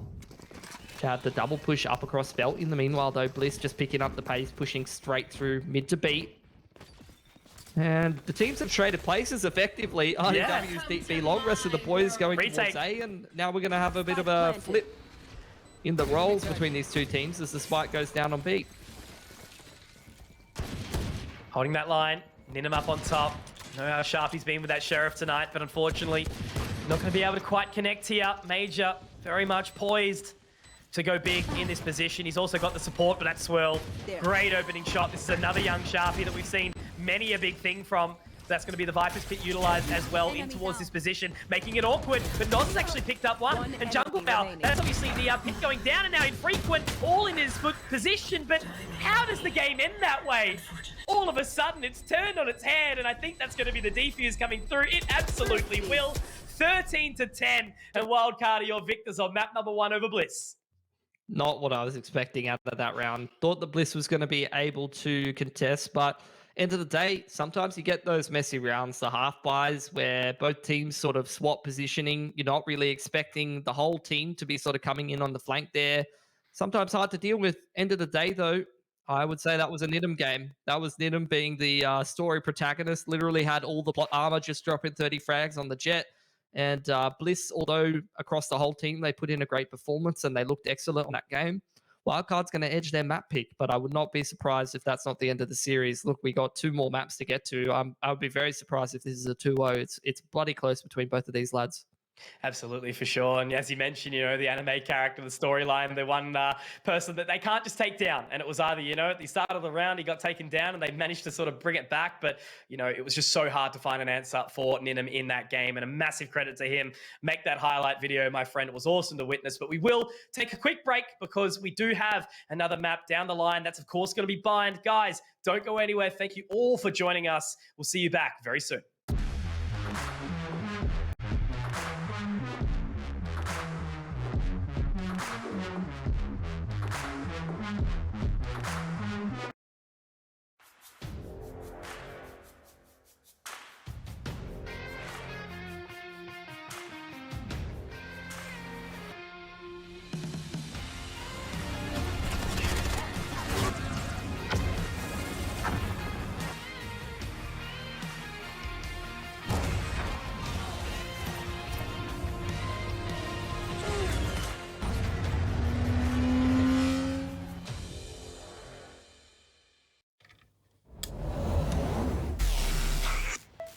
I just time traveled. Today's a big day for past me. He just got the latest Vodafone broadband with super Wi-Fi. Wow. Which finally means Wi-Fi in all 4 corners of the house. What? Even there? I've got Wi-Fi in the garage. Yeah, we do. See ya. Oh, it's still in the garage. Yeah. Super Wi-Fi. Wall-to-wall Wi-Fi guaranteed. For a little while. So yeah, it looks like it's going to be quite the default matchup versus a bit of a new one. It's a bit odd actually seeing the breach coming out. Cypher pick over the Killjoy, which is good. Good to see. Like I'd like to see the variation there. So it would be a good variation matchup. At least we'd have a back-to-back of a complete split mirror match. That is true, but okay, looking at these players now, my thoughts are Dire Wolves, Loot, signature jet. He's great at what he does. Let him play that role. But of course, Haven being attack-sided, Dire Wolves starting on the attack with such a aggressive composition. Wrath, he's finally back. Salute to him, our essential worker during lockdown in Melbourne. And I'm expecting to see some crazy mad flash dash plays to come through from Dire Wolves, considering they are on the attack along with the server Util. But on the defense, however, BTS Mac, this team has definitely surprised me to an extent. They are a star-cladded team of players, and they have put up some results, although yesterday they did fall rather short. Some of the players not really performing as expected. One of the few taking to Twitter, even Maple, another Jet player, head-to-head with Liu. They both are on paper very sharp, big fraggers, but only one performed yesterday. Today, though, I want to see both step up, and I want to see them to go the distance. Yeah, exactly. So It looks like it's going to be a straight default coming out here with a bit of an A-stack side of from BTS. But this aggression over towards Garage. Look at this. Direwolves have already taken a lot of map control over towards C. Granted, there's 3 players over there, though. And then there's the flash and dash. Zenkoko, he doesn't get exposed, but it's BTS to come out on top in terms of kills. Finally, Clutchy does go down. It will be on the other side of the map, though, as Maple runs through. That's what we want to see. Him turning on. Fast triple kill to start things off. And that is a really good precedent to set. Yeah, that was a really quick way of getting into side, but also a quick response there from BTS, having Maple come in and get 3 kills with the Ghost there. They got a bit lost when they came on the site there. They came in and they just didn't realize how many people were on the site, and they just had to spin around in circles until they found them. I like the idea, from Direwolves. The flash dash, get onto the side, be really aggressive, but then again, maybe too many smokes and just miscommunication, and the cookie just crumbled. BDS Mac. Now, there will be a hero rifle buy on Clutchy, on Reyna. Probably has the luxury to play with it, and wall banging through early on. Maple starting things off hot again. Takes down Jun, and the old sort of the big Boba lying there in wait. Yeah, Siko there watching on the A long side there, and realizing no one's pushing in. Now, Direwolves are just sitting around in mid here, waiting to see if they get another pick to even out the numbers. Then they go for a peek. Finds one, they know they're in mid now. You can see that quick conversion from there, from BTS coming straight down in the mid. Another pick in the window from Clutchy. The range advantage as well from the Vandal just allows them to be so oppressive compared to what Direwolves have now on basically classics all the way. And Maple, he's going so aggro. He wants to show up and just be dominant. Looking for more. Oh, bit of a whiff there as Miss with the classic manages to come out on top. Direwolves sent to the last 2 players. They probably won't be alive for much longer as Tensite confirms a triple. Farming some kills for that Killjoy lockdown. And it's safe to say, I think BTS Mac going to this bonus buy, looking pretty good, especially with a rifle on Clutchy. Yeah, exactly, yeah. It looks like it's early days, but it does look like BTS is kind of trying to minimize the amount of area that Direwolves are able to play in, keeping them in the mid there, knowing they're not long on A, knowing they're not long on C, so they have to be in the middle there and having easily able to quickly clutch down on that and capitalize in the middle there. Now Direwolves going for a play on A, it seems. Yep, it does seem to be the way. They have a full buy coming through. They want to take advantage of their Maple. He was one off of the ult orb, and that's fantastic. The gravity well suck just pulled him off of the grab. 1-for-1 trade over towards short there. As Pain, the Cyber Recon arrow is gone. And still 1-for-1, all on A and sewers. Maple point blank in the gun barrel does get exposed. Gets the kill regardless. That's beautiful. Now blades are active. Expect to see him go any hotter, spamming them down range. Oh, no. And it is Lou who takes them down. But Tentai inside the smoke does get spotted out. Great headshot. He's doing damage. Lou, a shot away from death, and he has to clutch it out. Direwolves can't afford to lose this round. Timing does work in his favor. 2 isolated 1v1s, but the turret, it's so oppressive for Lou right now. Peaks and Clutchy takes him down. Really good start for BTS Mac. Yeah, and that was the map control I was talking about right there. As soon as they knew they were going towards A, Clutchy's just immediately holding W out of garage there and going straight into CT. Having that map control there, they just know where to capitalize. So they're comfortable there to have those trades to 1v1, 1v1, ended up in a 3-on-3, and then a 2-on-2, and ultimately ended up coming through with another trades to stand around. Yeah, BTS Mac seems to be on the defense. They're really fired up and probably done the Kovacs, during the wait time.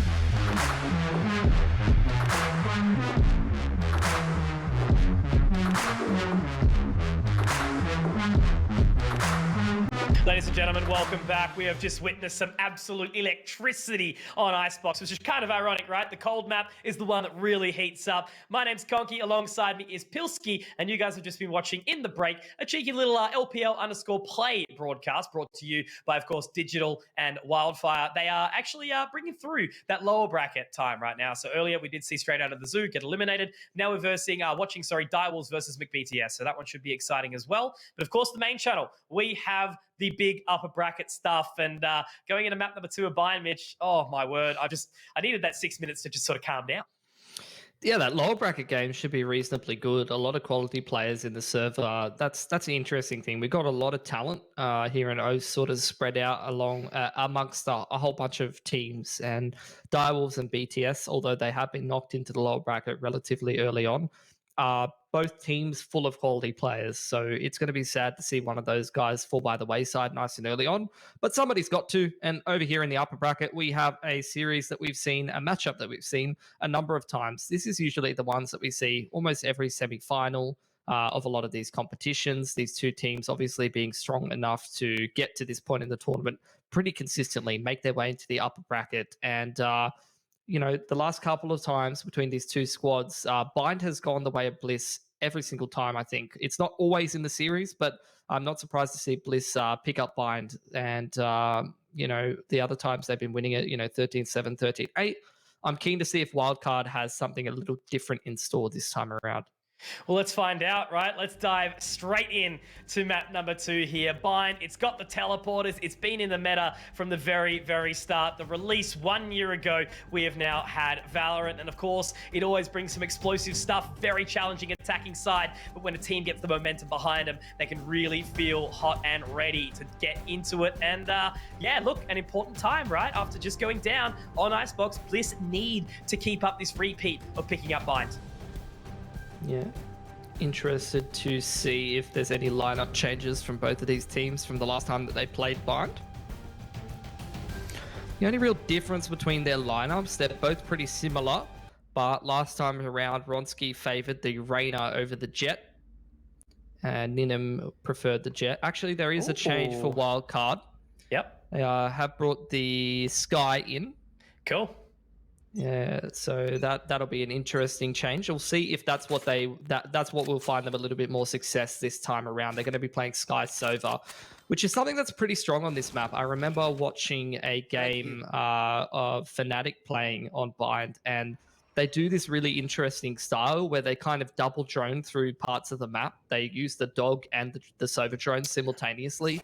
And it's so effective at clearing out map control and working out what the other team's setup is before you even have to risk any players in order to do so. So keen to see if they're using this lineup to the fullest.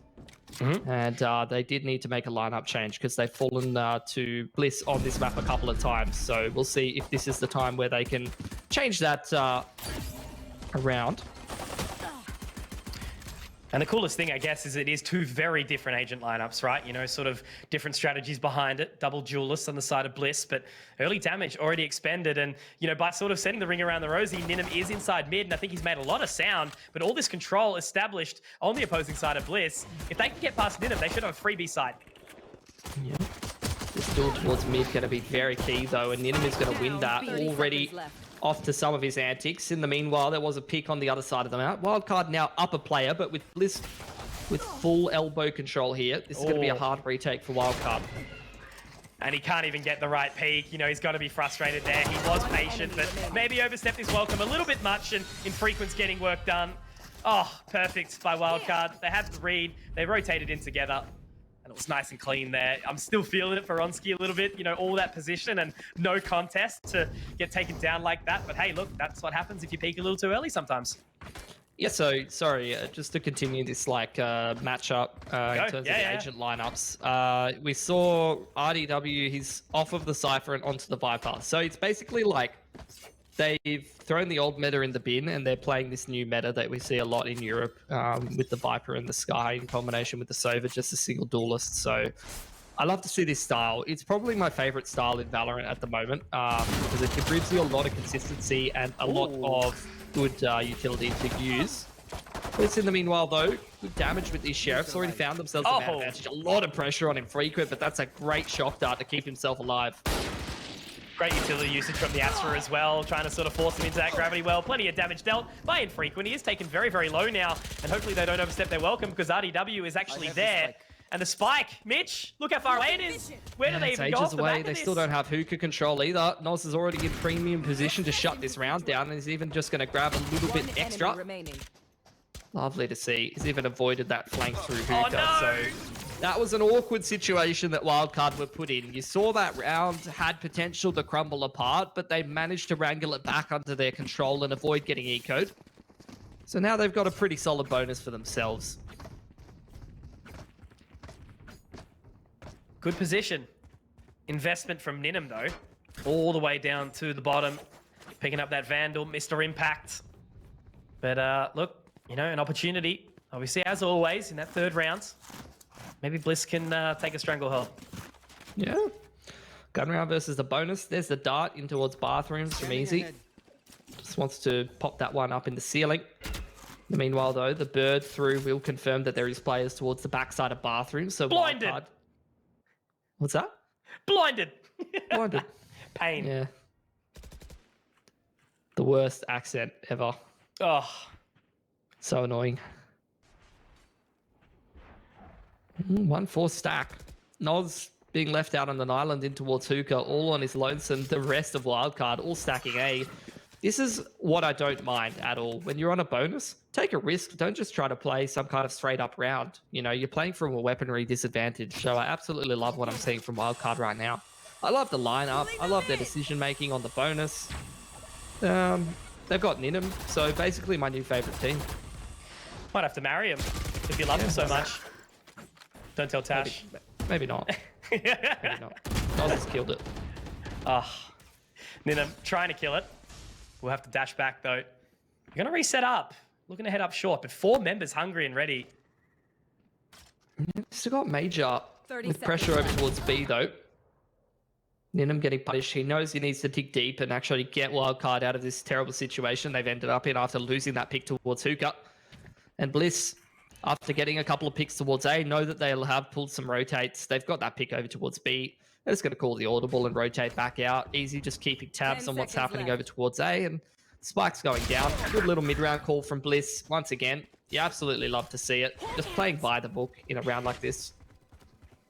Yep, really clean. Waltzing on in. Certainly left like a lot of time by the wayside, but it's okay. They're still waiting for these rotates, and you know we might even see a position when Frequent saves this Vandal that Ninum brought up, because off the back of that, Ninum, I guess he's just going to be playing into the fact that he's got the Blades next round, right?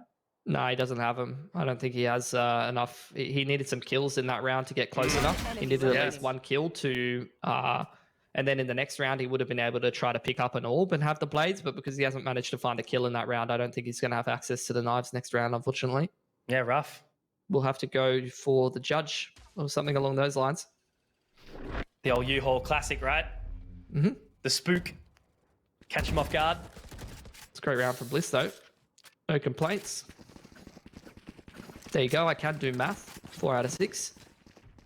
And actually, Infrequent's got enough to drop him over. So the save was good stuff from Wildcard. We'll make sure that they don't have a weaponry deficiency in this round. But Bliss, a very, very clean round from them. About as clean as it gets on a bonus. They've maintained all of their guns, which means they've all got 2 to 3k in the bank. Their economy's quite happy. And should they close this round out, they're going to start to steamroll ahead a little. Straight in as well, Major. Utilizing the satchels, catching off guard very, very early. Swell certainly not ready for that one. Utilizing the recon bolt as well to gather the info. Noz in the astral form. Ronski's walked up. And this is the pace that you want to see from Bliss. Yeah, I think Spike there's a bit of miscommunication going on right now for both teams, actually, not just for Wildcard. And this is getting a little miscellaneous. Frags happening all over the place. Can't keep track of what's happening. There's the Hunter's Fury. And finally, it has ended. We're in a 1-on-2. The spaghetti's everywhere. And Infrequent's trying to pick it up and put it in his pockets. I was just about to say, that's the best place to keep your spaghetti until you trip over. And it's just all over the carpet. Mum's not happy. Scanning ahead. Oh, if he only had the additional shock dart. Both so low. Good round from Ronski though. He's got the Empress now as well. Obviously the Hunter's Fury available into the next round too, but Bliss tie it up and send the Wildcard economy packing. And this is the round where we might see the Blades, but it's only going to be a gentle investment from Wildcard. Yeah, just a gentle couple of sheriffs. Oh, by just a gentle blade storm from Ninum, just a gentle 5k, you know? Oh, God. Don't even start. Oh, man. That last round was pretty how you going for Wildcard, though. Oh, The miscommunication was clear. Like, no one was covering each other. They just lost a whole bunch of free picks. They have recently changed up their lineup on this map, only just incorporating the Viper and the Sky. So sometimes when you change up a couple of agents, then your site setups change. Like A was where they lost those picks, and it was very clear that people were not necessarily in the correct positions covering each other. There was clearly some miscommunication. So sometimes that happens when you shuffle a couple of roles around and try something different. People are just not 100% on the same page as they were before. But hopefully they can rectify that. See it purple right now. Swell at least able to find the one, but Bronski picking up the pace with that Rainer, and oh, he is feeling it right now, Mitch. Looking to make his way all the way in. Easy spotted out on the teleport. Now Ninum looking to get his way back in. This is that gentle blade storm we talked about though, right? Jumping around the other side. Bronski won't quite be able to find him. He does get into the U-haul position, but catches him on the dash. Last man, it will be infrequent again. He's going to be able to take down Jungle Wow, so really just hoping for damage at this point in time. 1 versus 3, not much else he can do. Yeah, all he wants is a bit more damage. Take a gun or two away gently. And then next round, maybe the economy won't be so difficult to deal with. But still, I think Bliss have had so many clean rounds at this point that not only are they back in the game, but they're actually pretty far ahead, at least financially speaking. Got a couple ults as well to bring into the next round. Cosmic Divide, Hunter's Fury as well. Will make things a little easier for them. Ooh, great crosshair placement from Infrequent. He does want to go down to the spike at the end. And Easy, actually, I think that pick, I wasn't keeping track of it. If that pick got him his ult, then I'll give him a good pat on the head.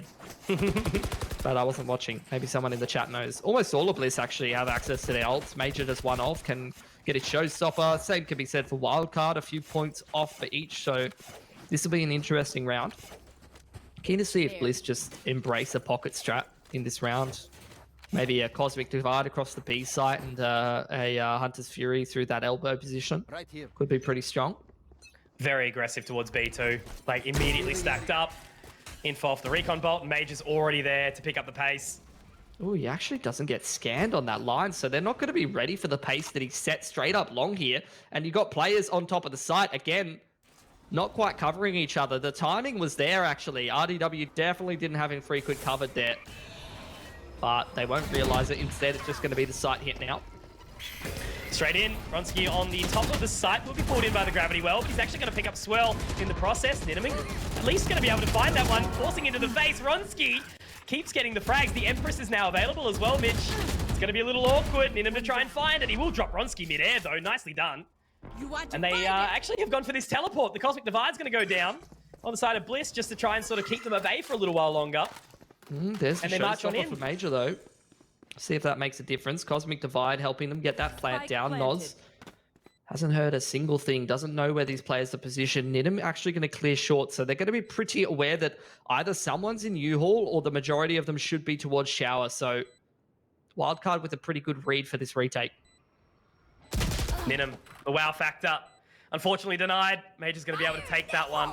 Already all the way up on the site, but now the showstopper will be utilized from Major. Only sort of keeps him at bay for a little while longer. A little bit of a fear tactic, if anything. RDW gets one, so it's down into a 2-on-2 now. The pressure is there, but oh no! The pressure actually amounts. It's going to get a little awkward. He can be able to find the frag, but is he going to have enough time to get on in? Of course not. Does Noz have the time? I think he does. Oh, yes he does. Nice and clean, 2.5 seconds. Well played. That was good team utility use. Another close bloody round from both teams. This game just going back and forth yet again between both of these teams. Tip for tap. As a result, both of them getting pretty broke, getting pretty low in terms of the cash. So this could be a pretty big round. Whoever loses it probably going to be quite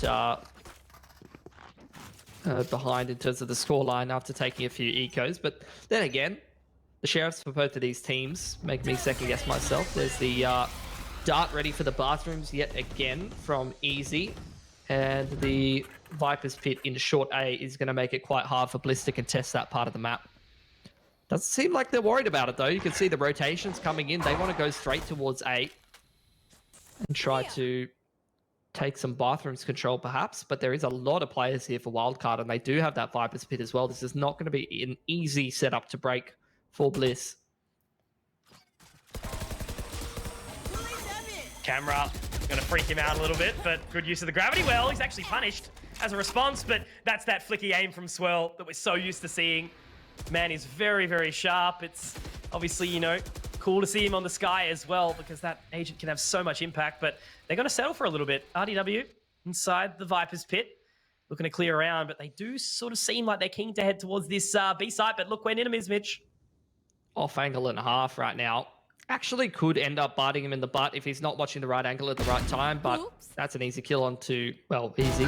Don't resist. Let's get traded back from Ronski though, so at least they found the info that the rotation is coming over towards the B side of the map, and Wildcard, they do have a man advantage. RDW's found a great timing off the back of hearing those footsteps to go in for the flank and maybe try to backstab through Hookah. Only now is the spike starting to go down.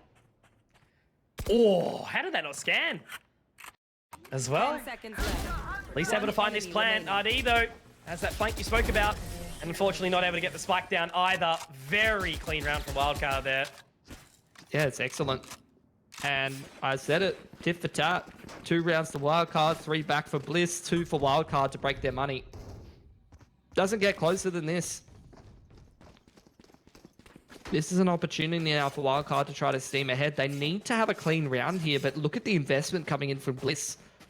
They've got a couple of Sheriffs. They've got a Vandal and armor for Ronski, or at least light armor. So this is not a round you can take for granted for Wildcard. Definitely one that you could be dropping here. They are leaning more heavily towards B. Only the Astra and the Sky over towards A this time around. And Major's just sending it straight through bathrooms once again. Certainly a Ronski round. When he gets aggressive, when he gets confident, has all the capacity in the world to find it. And as he does that, he's creeping up short, but he's going to be denied. This time it's Swirl to get the entry. Man advantage goes the way of Wildcard. Bliss have to go back to the drawing board now. They're very timid. Drone through Hookah on the other side of the map from Easy, putting a little bit of pressure on, but Wildcard are not worried about it. They're just playing retake towards B at the moment. Rest of them stacked very heavily on A, and even after not seeing a single soul with that drone, Blitz are going to continue to try to go up short where Swirl awaits. Yeah, a little bit disjointed now, right? It's just been those solo walks up short, a little bit of a journey just to meet Kind Swirl. He's going to close the door on you. Hello. Silence. Oh, a couple of peekaboos here, Mitch. Yep. There you go. Easy.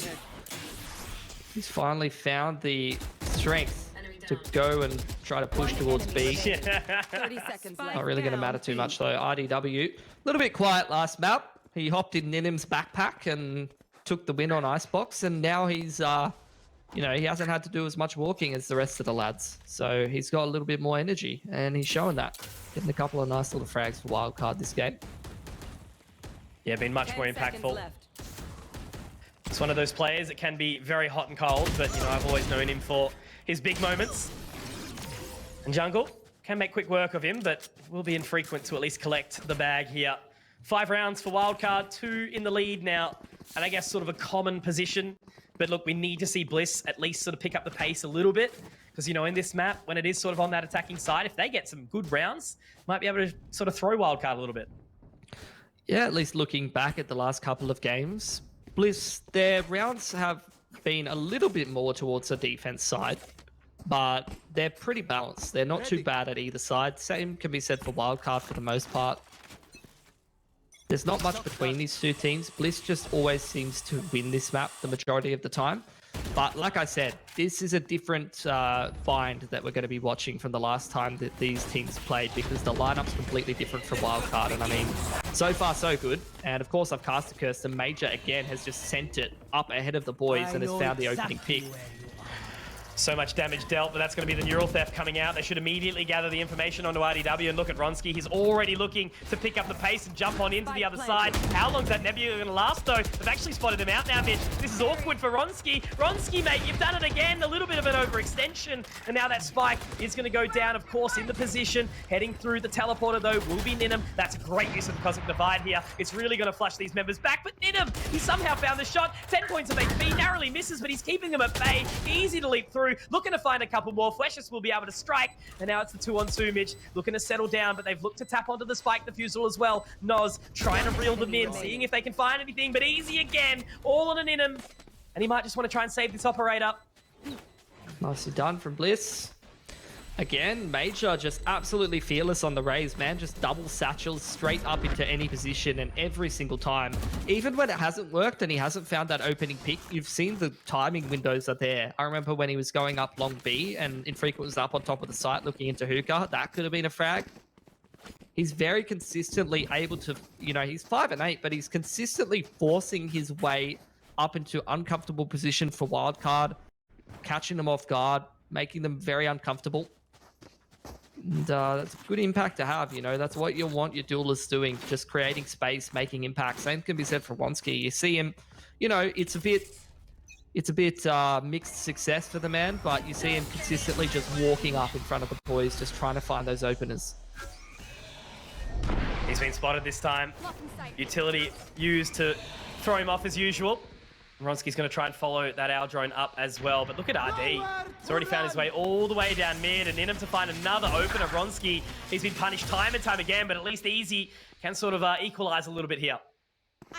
Yeah, it's just this Viper's bit that's so annoying. It's just got a judge in it. They're going to try to use the utility to flush RDW out, and they know it's a judge now. They're just going to spam him out of position. That's just beautiful from Bliss, using the utility to perfection there.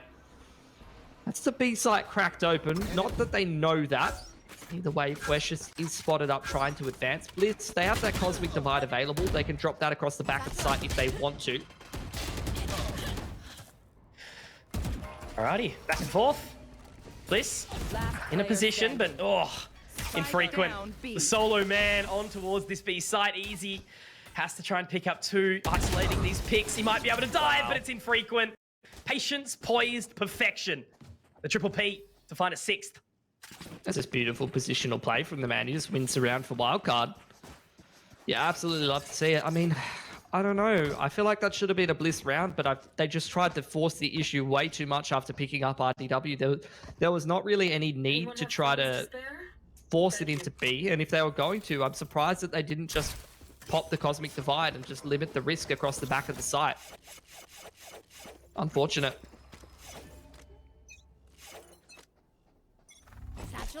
Oof. Quick again. Straight in. Not going to be spotting anything though. This time they've actually given up the showers and happy to sort of let them walk in slowly.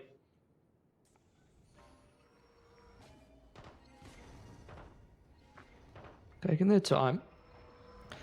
Again, it's just another one of these rounds where Bliss are trying to get a bit of a half buy going.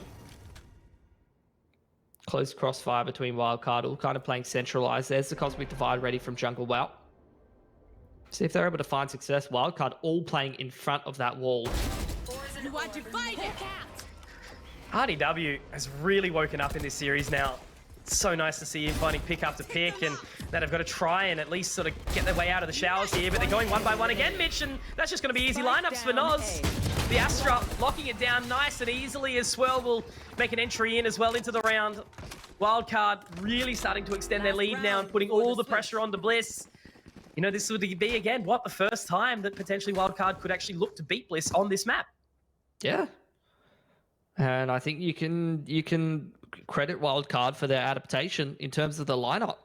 You know, changing up their composition 2 games in a row. Their last lineup didn't work for them at all, playing that more sort of old meta style, more similar to what Bliss is running on this map. Instead, Wildcard running something similar to what you'd see maybe Fnatic running. The combination of that Viper, Astra, Sky, Sova. And it's been very effective. It's just a style that I absolutely love to watch on this map. And we haven't even seen them on the attacking side yet. That's where I absolutely love it. Because like I said, you get those double drones, the Wolf and the drone through different parts of the map. Keen to see if they use it to its full potential on the attacking side. Do you want to hear something? Do you want to hear something crazy? They've taken this timeout right at the end of the half for 1 round, which is an interesting one. We've seen that twice now. I was just going to bring in McBTS 13-3 over Direwolves on Haven. And that's without Andy either. Yeah, I mean, I don't know what to say about Direwolves, really. They've been on a downward trend for a while. So something's going on there. Need some changes, perhaps. But we know they definitely have the potential to be a lot better than they're showing right now. Again, Major, this guy is just so impactful for Blitz. Looking around the other side, but Swill! The cheeky little blinded, the guiding light being utilized very well, and now those Seekers to go out too. And the good thing is, you don't see him overextend, and RDW is going to be bolting straight down mid to try and isolate this cross. But Fweshus has sort of moved around the showers, so I think RDW could be the linchpin here. Yeah, it's in a very impactful position. Swirl looking for info, doesn't see anything with that wolf. There's the drone through Hookah. Does push that player off the line towards CT. In the meanwhile, though, Fweshus managing to sneak onto that A side. RDW playing behind the trip. That's just beautiful. They just line up for him. They have absolutely no idea that someone could creep up mid there. And that's just Wildcard being so much more aware of what's clean and dirty on the map than Bliss are. The game sense, unfortunately, just a little bit better for Wildcard at the moment. 30 seconds left.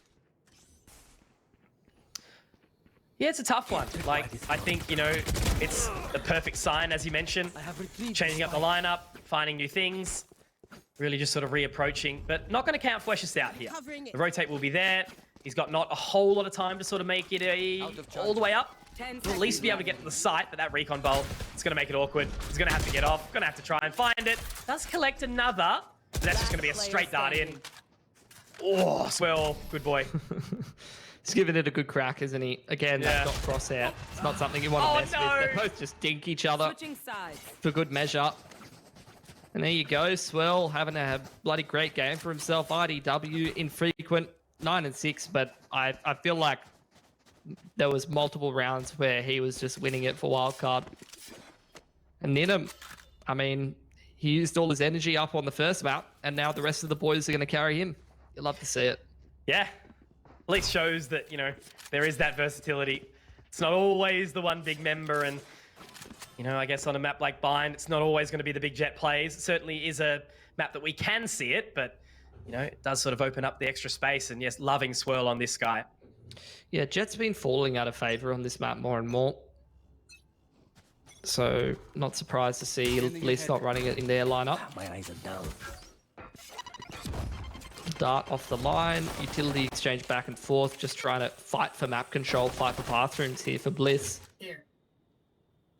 Wildcard, not really worried right now, taking their time. There's that drone through. He's going to break that trip with his drone. Very nicely done from Infrequent, just clearing out Hookah and then making sure he breaks that trip there.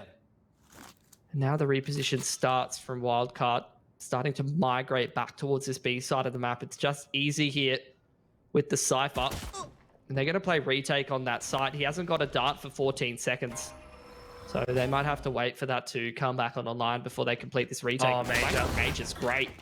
It is indeed. It's going to be able to really sort of force them into this site now, I suppose. And whilst the Nebulas are down from the Astra, it's going to give them at least a little bit of free real estate on towards this site. But Shock Darts over the top might be able to find something once again. No, Major puts himself in the position, but Swirl, quick on the trade, a dink on the Ghost as well. Ninham, Noz, getting the job done. Noz lines them up. It's all on to just this 1 versus 2, though.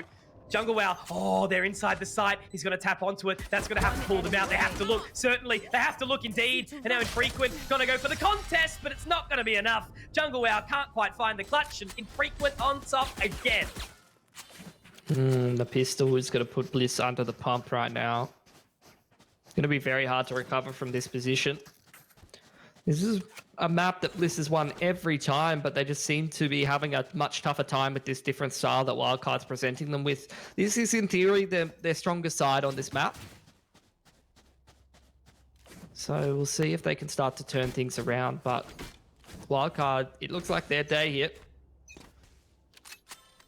Like I said, between a lot of these teams, the form can really decide how things break down, which is why it's great to have a upper and lower bracket. More chances for these teams to improve and play each other multiple times.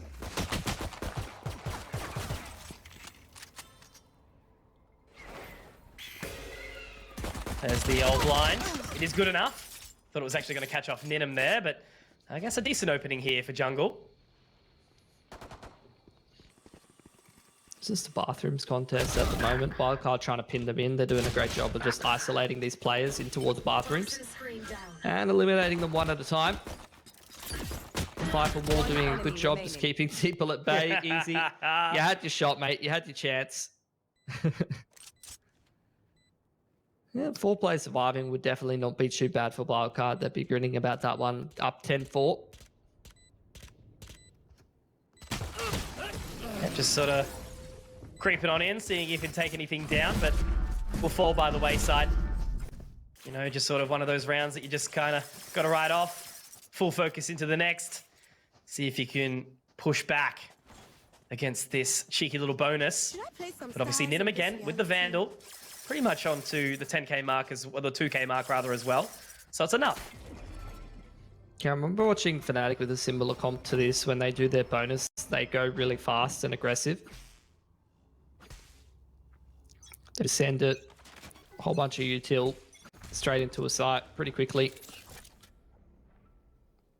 This is a cute little lineup from RDW. Love to see it. Where's that going? Dropped up towards short. Oh no. Yep. Again, he's up the top there. Okay, it's an interesting one. He's just applying pressure on that side of the map all on his lonesome though. Meanwhile, the rest of Wildcard, again, it's that 1-4. They're just working the other side of the map, utilizing that drone to push off some of these angles, and means that they don't have to take the risks and actually peek out individually. They can just take map control and apply pressure with simply utility, and they have pulled an extra rotate over. Once again, my cat has opened the door, so apologies to my housemates when they will hear potentially an explosion once more. But nothing really at this point in time.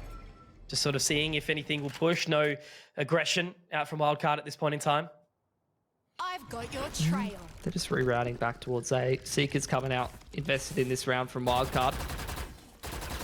We'll show exactly what side of the site they're playing. Oh, that's just beautiful. The updraft from Ninum in combination with the dart to the back. Jungle Wow's got absolutely no idea what's going on. The late backstab from RDW. What a bloody play from Wildcard.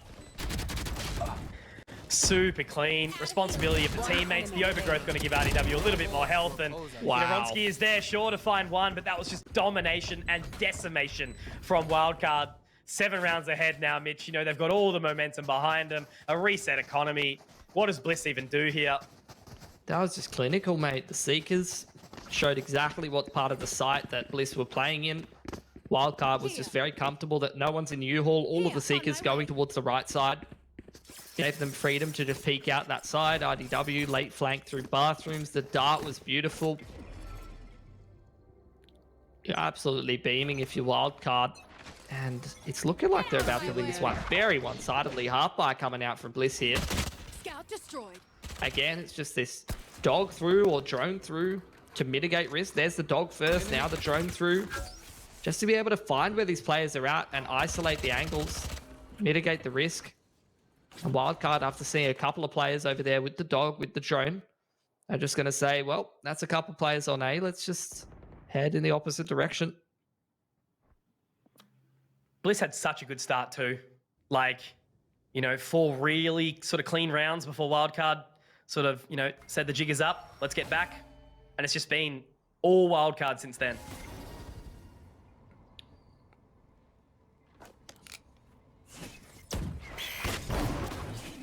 That's beautiful.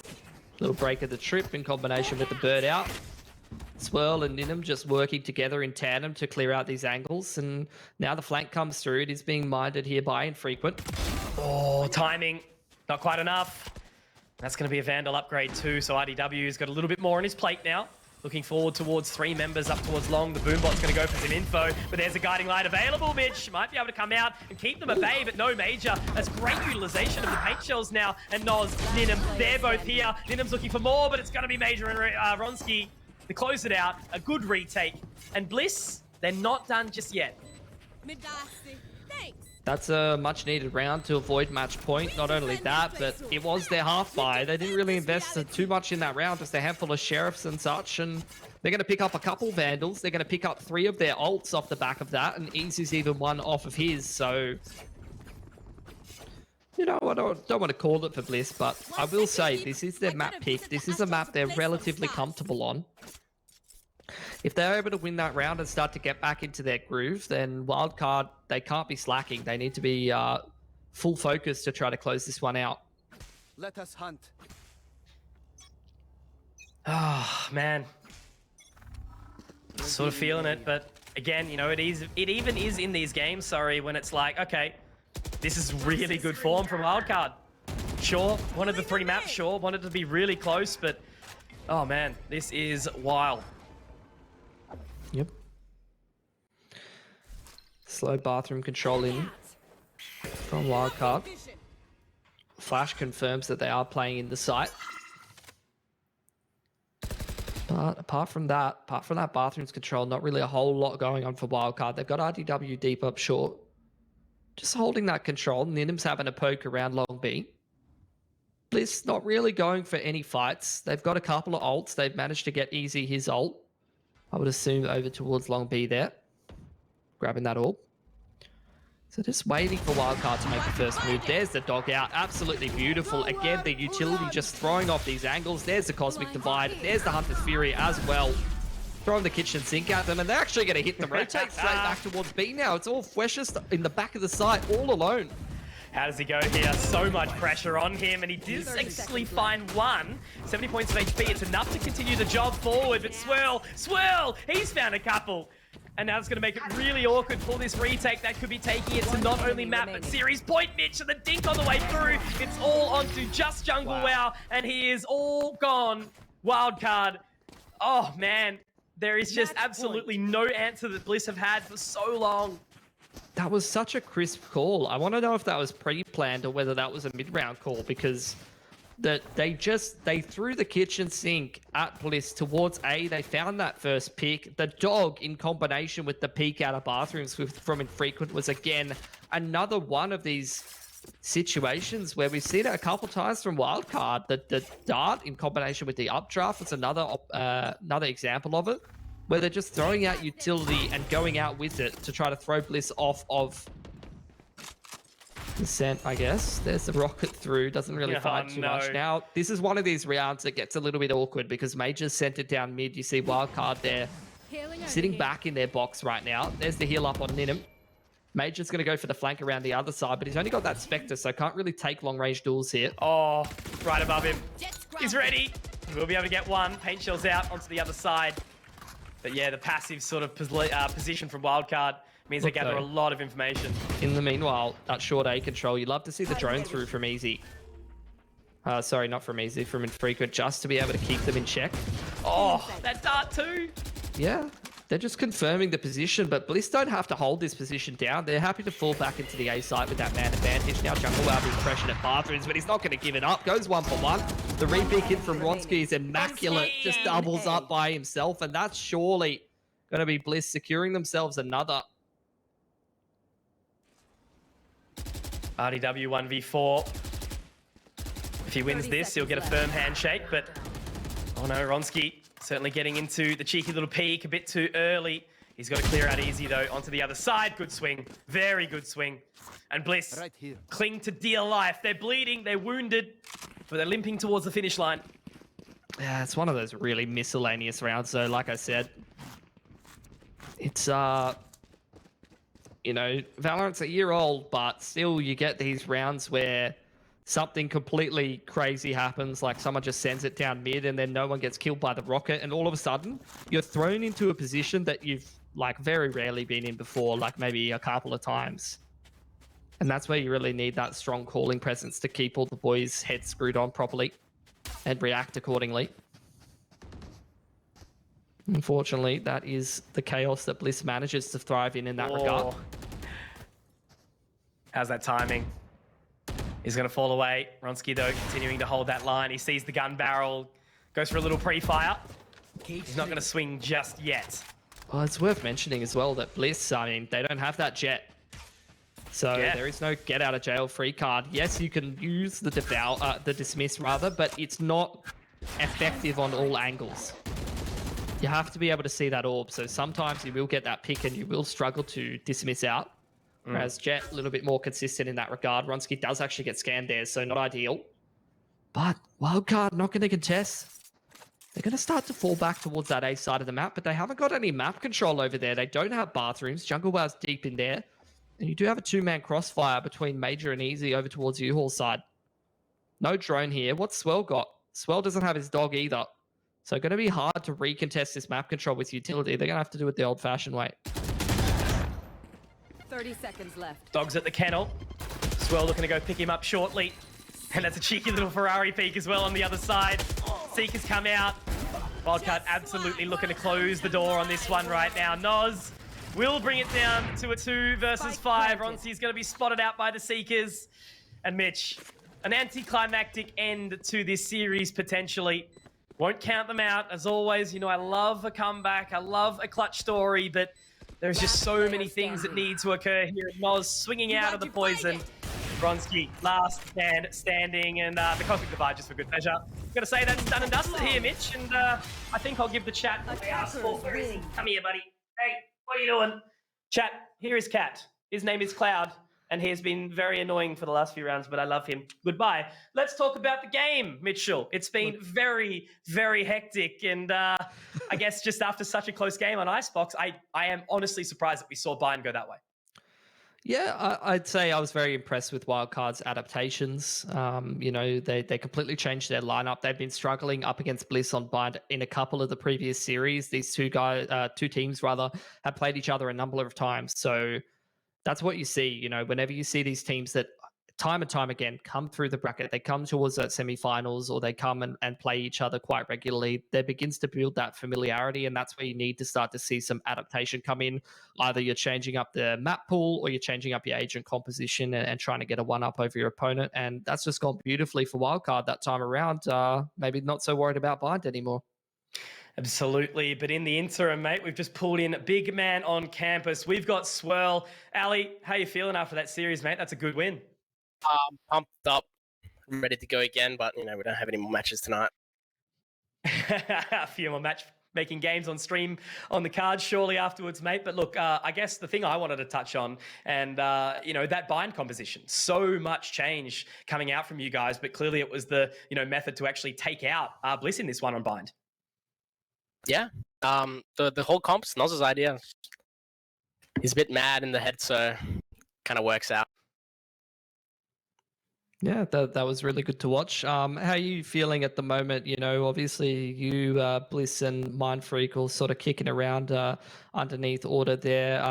Do you feel like with that win, you're feeling a little bit more confident moving through that upper bracket, maybe have a proper crack at Order? Or how do you feel that Wildcard's form is at the moment? I definitely think Order is beatable. We're doing pretty well right now. Just need to put a bit more time into prac, and yeah, everything's possible right now. Cool. Now, fantastic to hear it, mate. And obviously, you will be moving on against Order in that upper bracket final shortly. Is there any sort of secret things that we haven't seen from Wildcard, or are you going to keep it hush-hush until tomorrow? Noz is on Jet. Oh, fortunately. Oh, look, well, thanks for your time, mate. As always, appreciate it. Make sure you go smash out some ranked after this one, buddy. But good luck tomorrow. You conky. Bye-bye, guys. There we have it. Swirl, the young fella, always exciting and always hypey. But yeah, look, he looked great on that Sky, Mitch. I think, it was a really good opportunity for him. Did some good things on the Rainer in the first one. But look, Wildcard, that's great form. So why don't we have a bit of a recap of what we actually have seen this evening and obviously the last couple of days as well. So there we have it. Order 2-0 Mindfreak and Wildcard 2-0 Bliss. I mean, we thought that both of these games probably could have gone to 3 maps. Yeah, they could have. I think Bliss maybe not necessarily hitting the level of form that they would have desired for tonight. It was very clear that Wildcard, all of the players were feeling pretty sharp tonight, and I think it is sometimes a question of form when it comes down to some of these matchups that are a little bit closer between Bliss Wildcard. As for Mindfreak, I already discussed it earlier. Similar to what Swell said, Order are beatable, but these teams need to hit their top level of form to be able to do it, and anything less than that is just not going to cut it. And even if they are playing at their top level, there's no guarantees that they're going to win. So we'll see more and more teams just go up against the final boss simulator at the moment in O's, that is Order, and we'll see them continually have cracks. And you know what? They're playing against each other. They're playing against Order as well, and they're all just improving and getting better and showcasing their talent to the world here on the mainstream. So that's what it's all about, mate. Talorant in Valorant, you love to see it. And I think, obviously after speaking to Tux, he said he was super excited to obviously face off against Wildcard. So I think that's going to be a really, really entertaining to watch. But look, I'm actually going to be leaving you guys for a couple of days. It's going to be the Pilski Komodo show on Thursday and Friday, and then I'll be back with Komodo on Sunday. But look, Mitch, do you have any final words before I wrap this one up? Not really. Always good to bring the Mitch duo back. Might have to wait a little bit longer to do it again, but it's always fun, mate. So looking forward to the rest of this competition. It's been a pretty great one so far. I'm telling you guys, this man on my side is going to be making me one of the better ones in the region. It's so good to have such a strong color caster alongside. But time for shout outs, of course, over on that B stream. We still do have LPL_play. That's going to be Digital and Wildfire, bringing through the other series between Direwolves and, McBTS. McBTS did pick up that first map, so guys, go watch over that one. I'm sure we'll be rating it or something. We'll be working that one out. But look, it's been a fantastic evening. I've had an absolute blast. Long day, as always, for us. But look, it's so worth it. So huge shout out to obviously our partners in LG and Vodafone. Let's Play Live for putting it on. Crashman on the Observer. And of course, all those handsome gentlemen inside that New Zealand studio. I've been Conky. This is Pilski. We'll see you guys back tomorrow. Take care. Peace.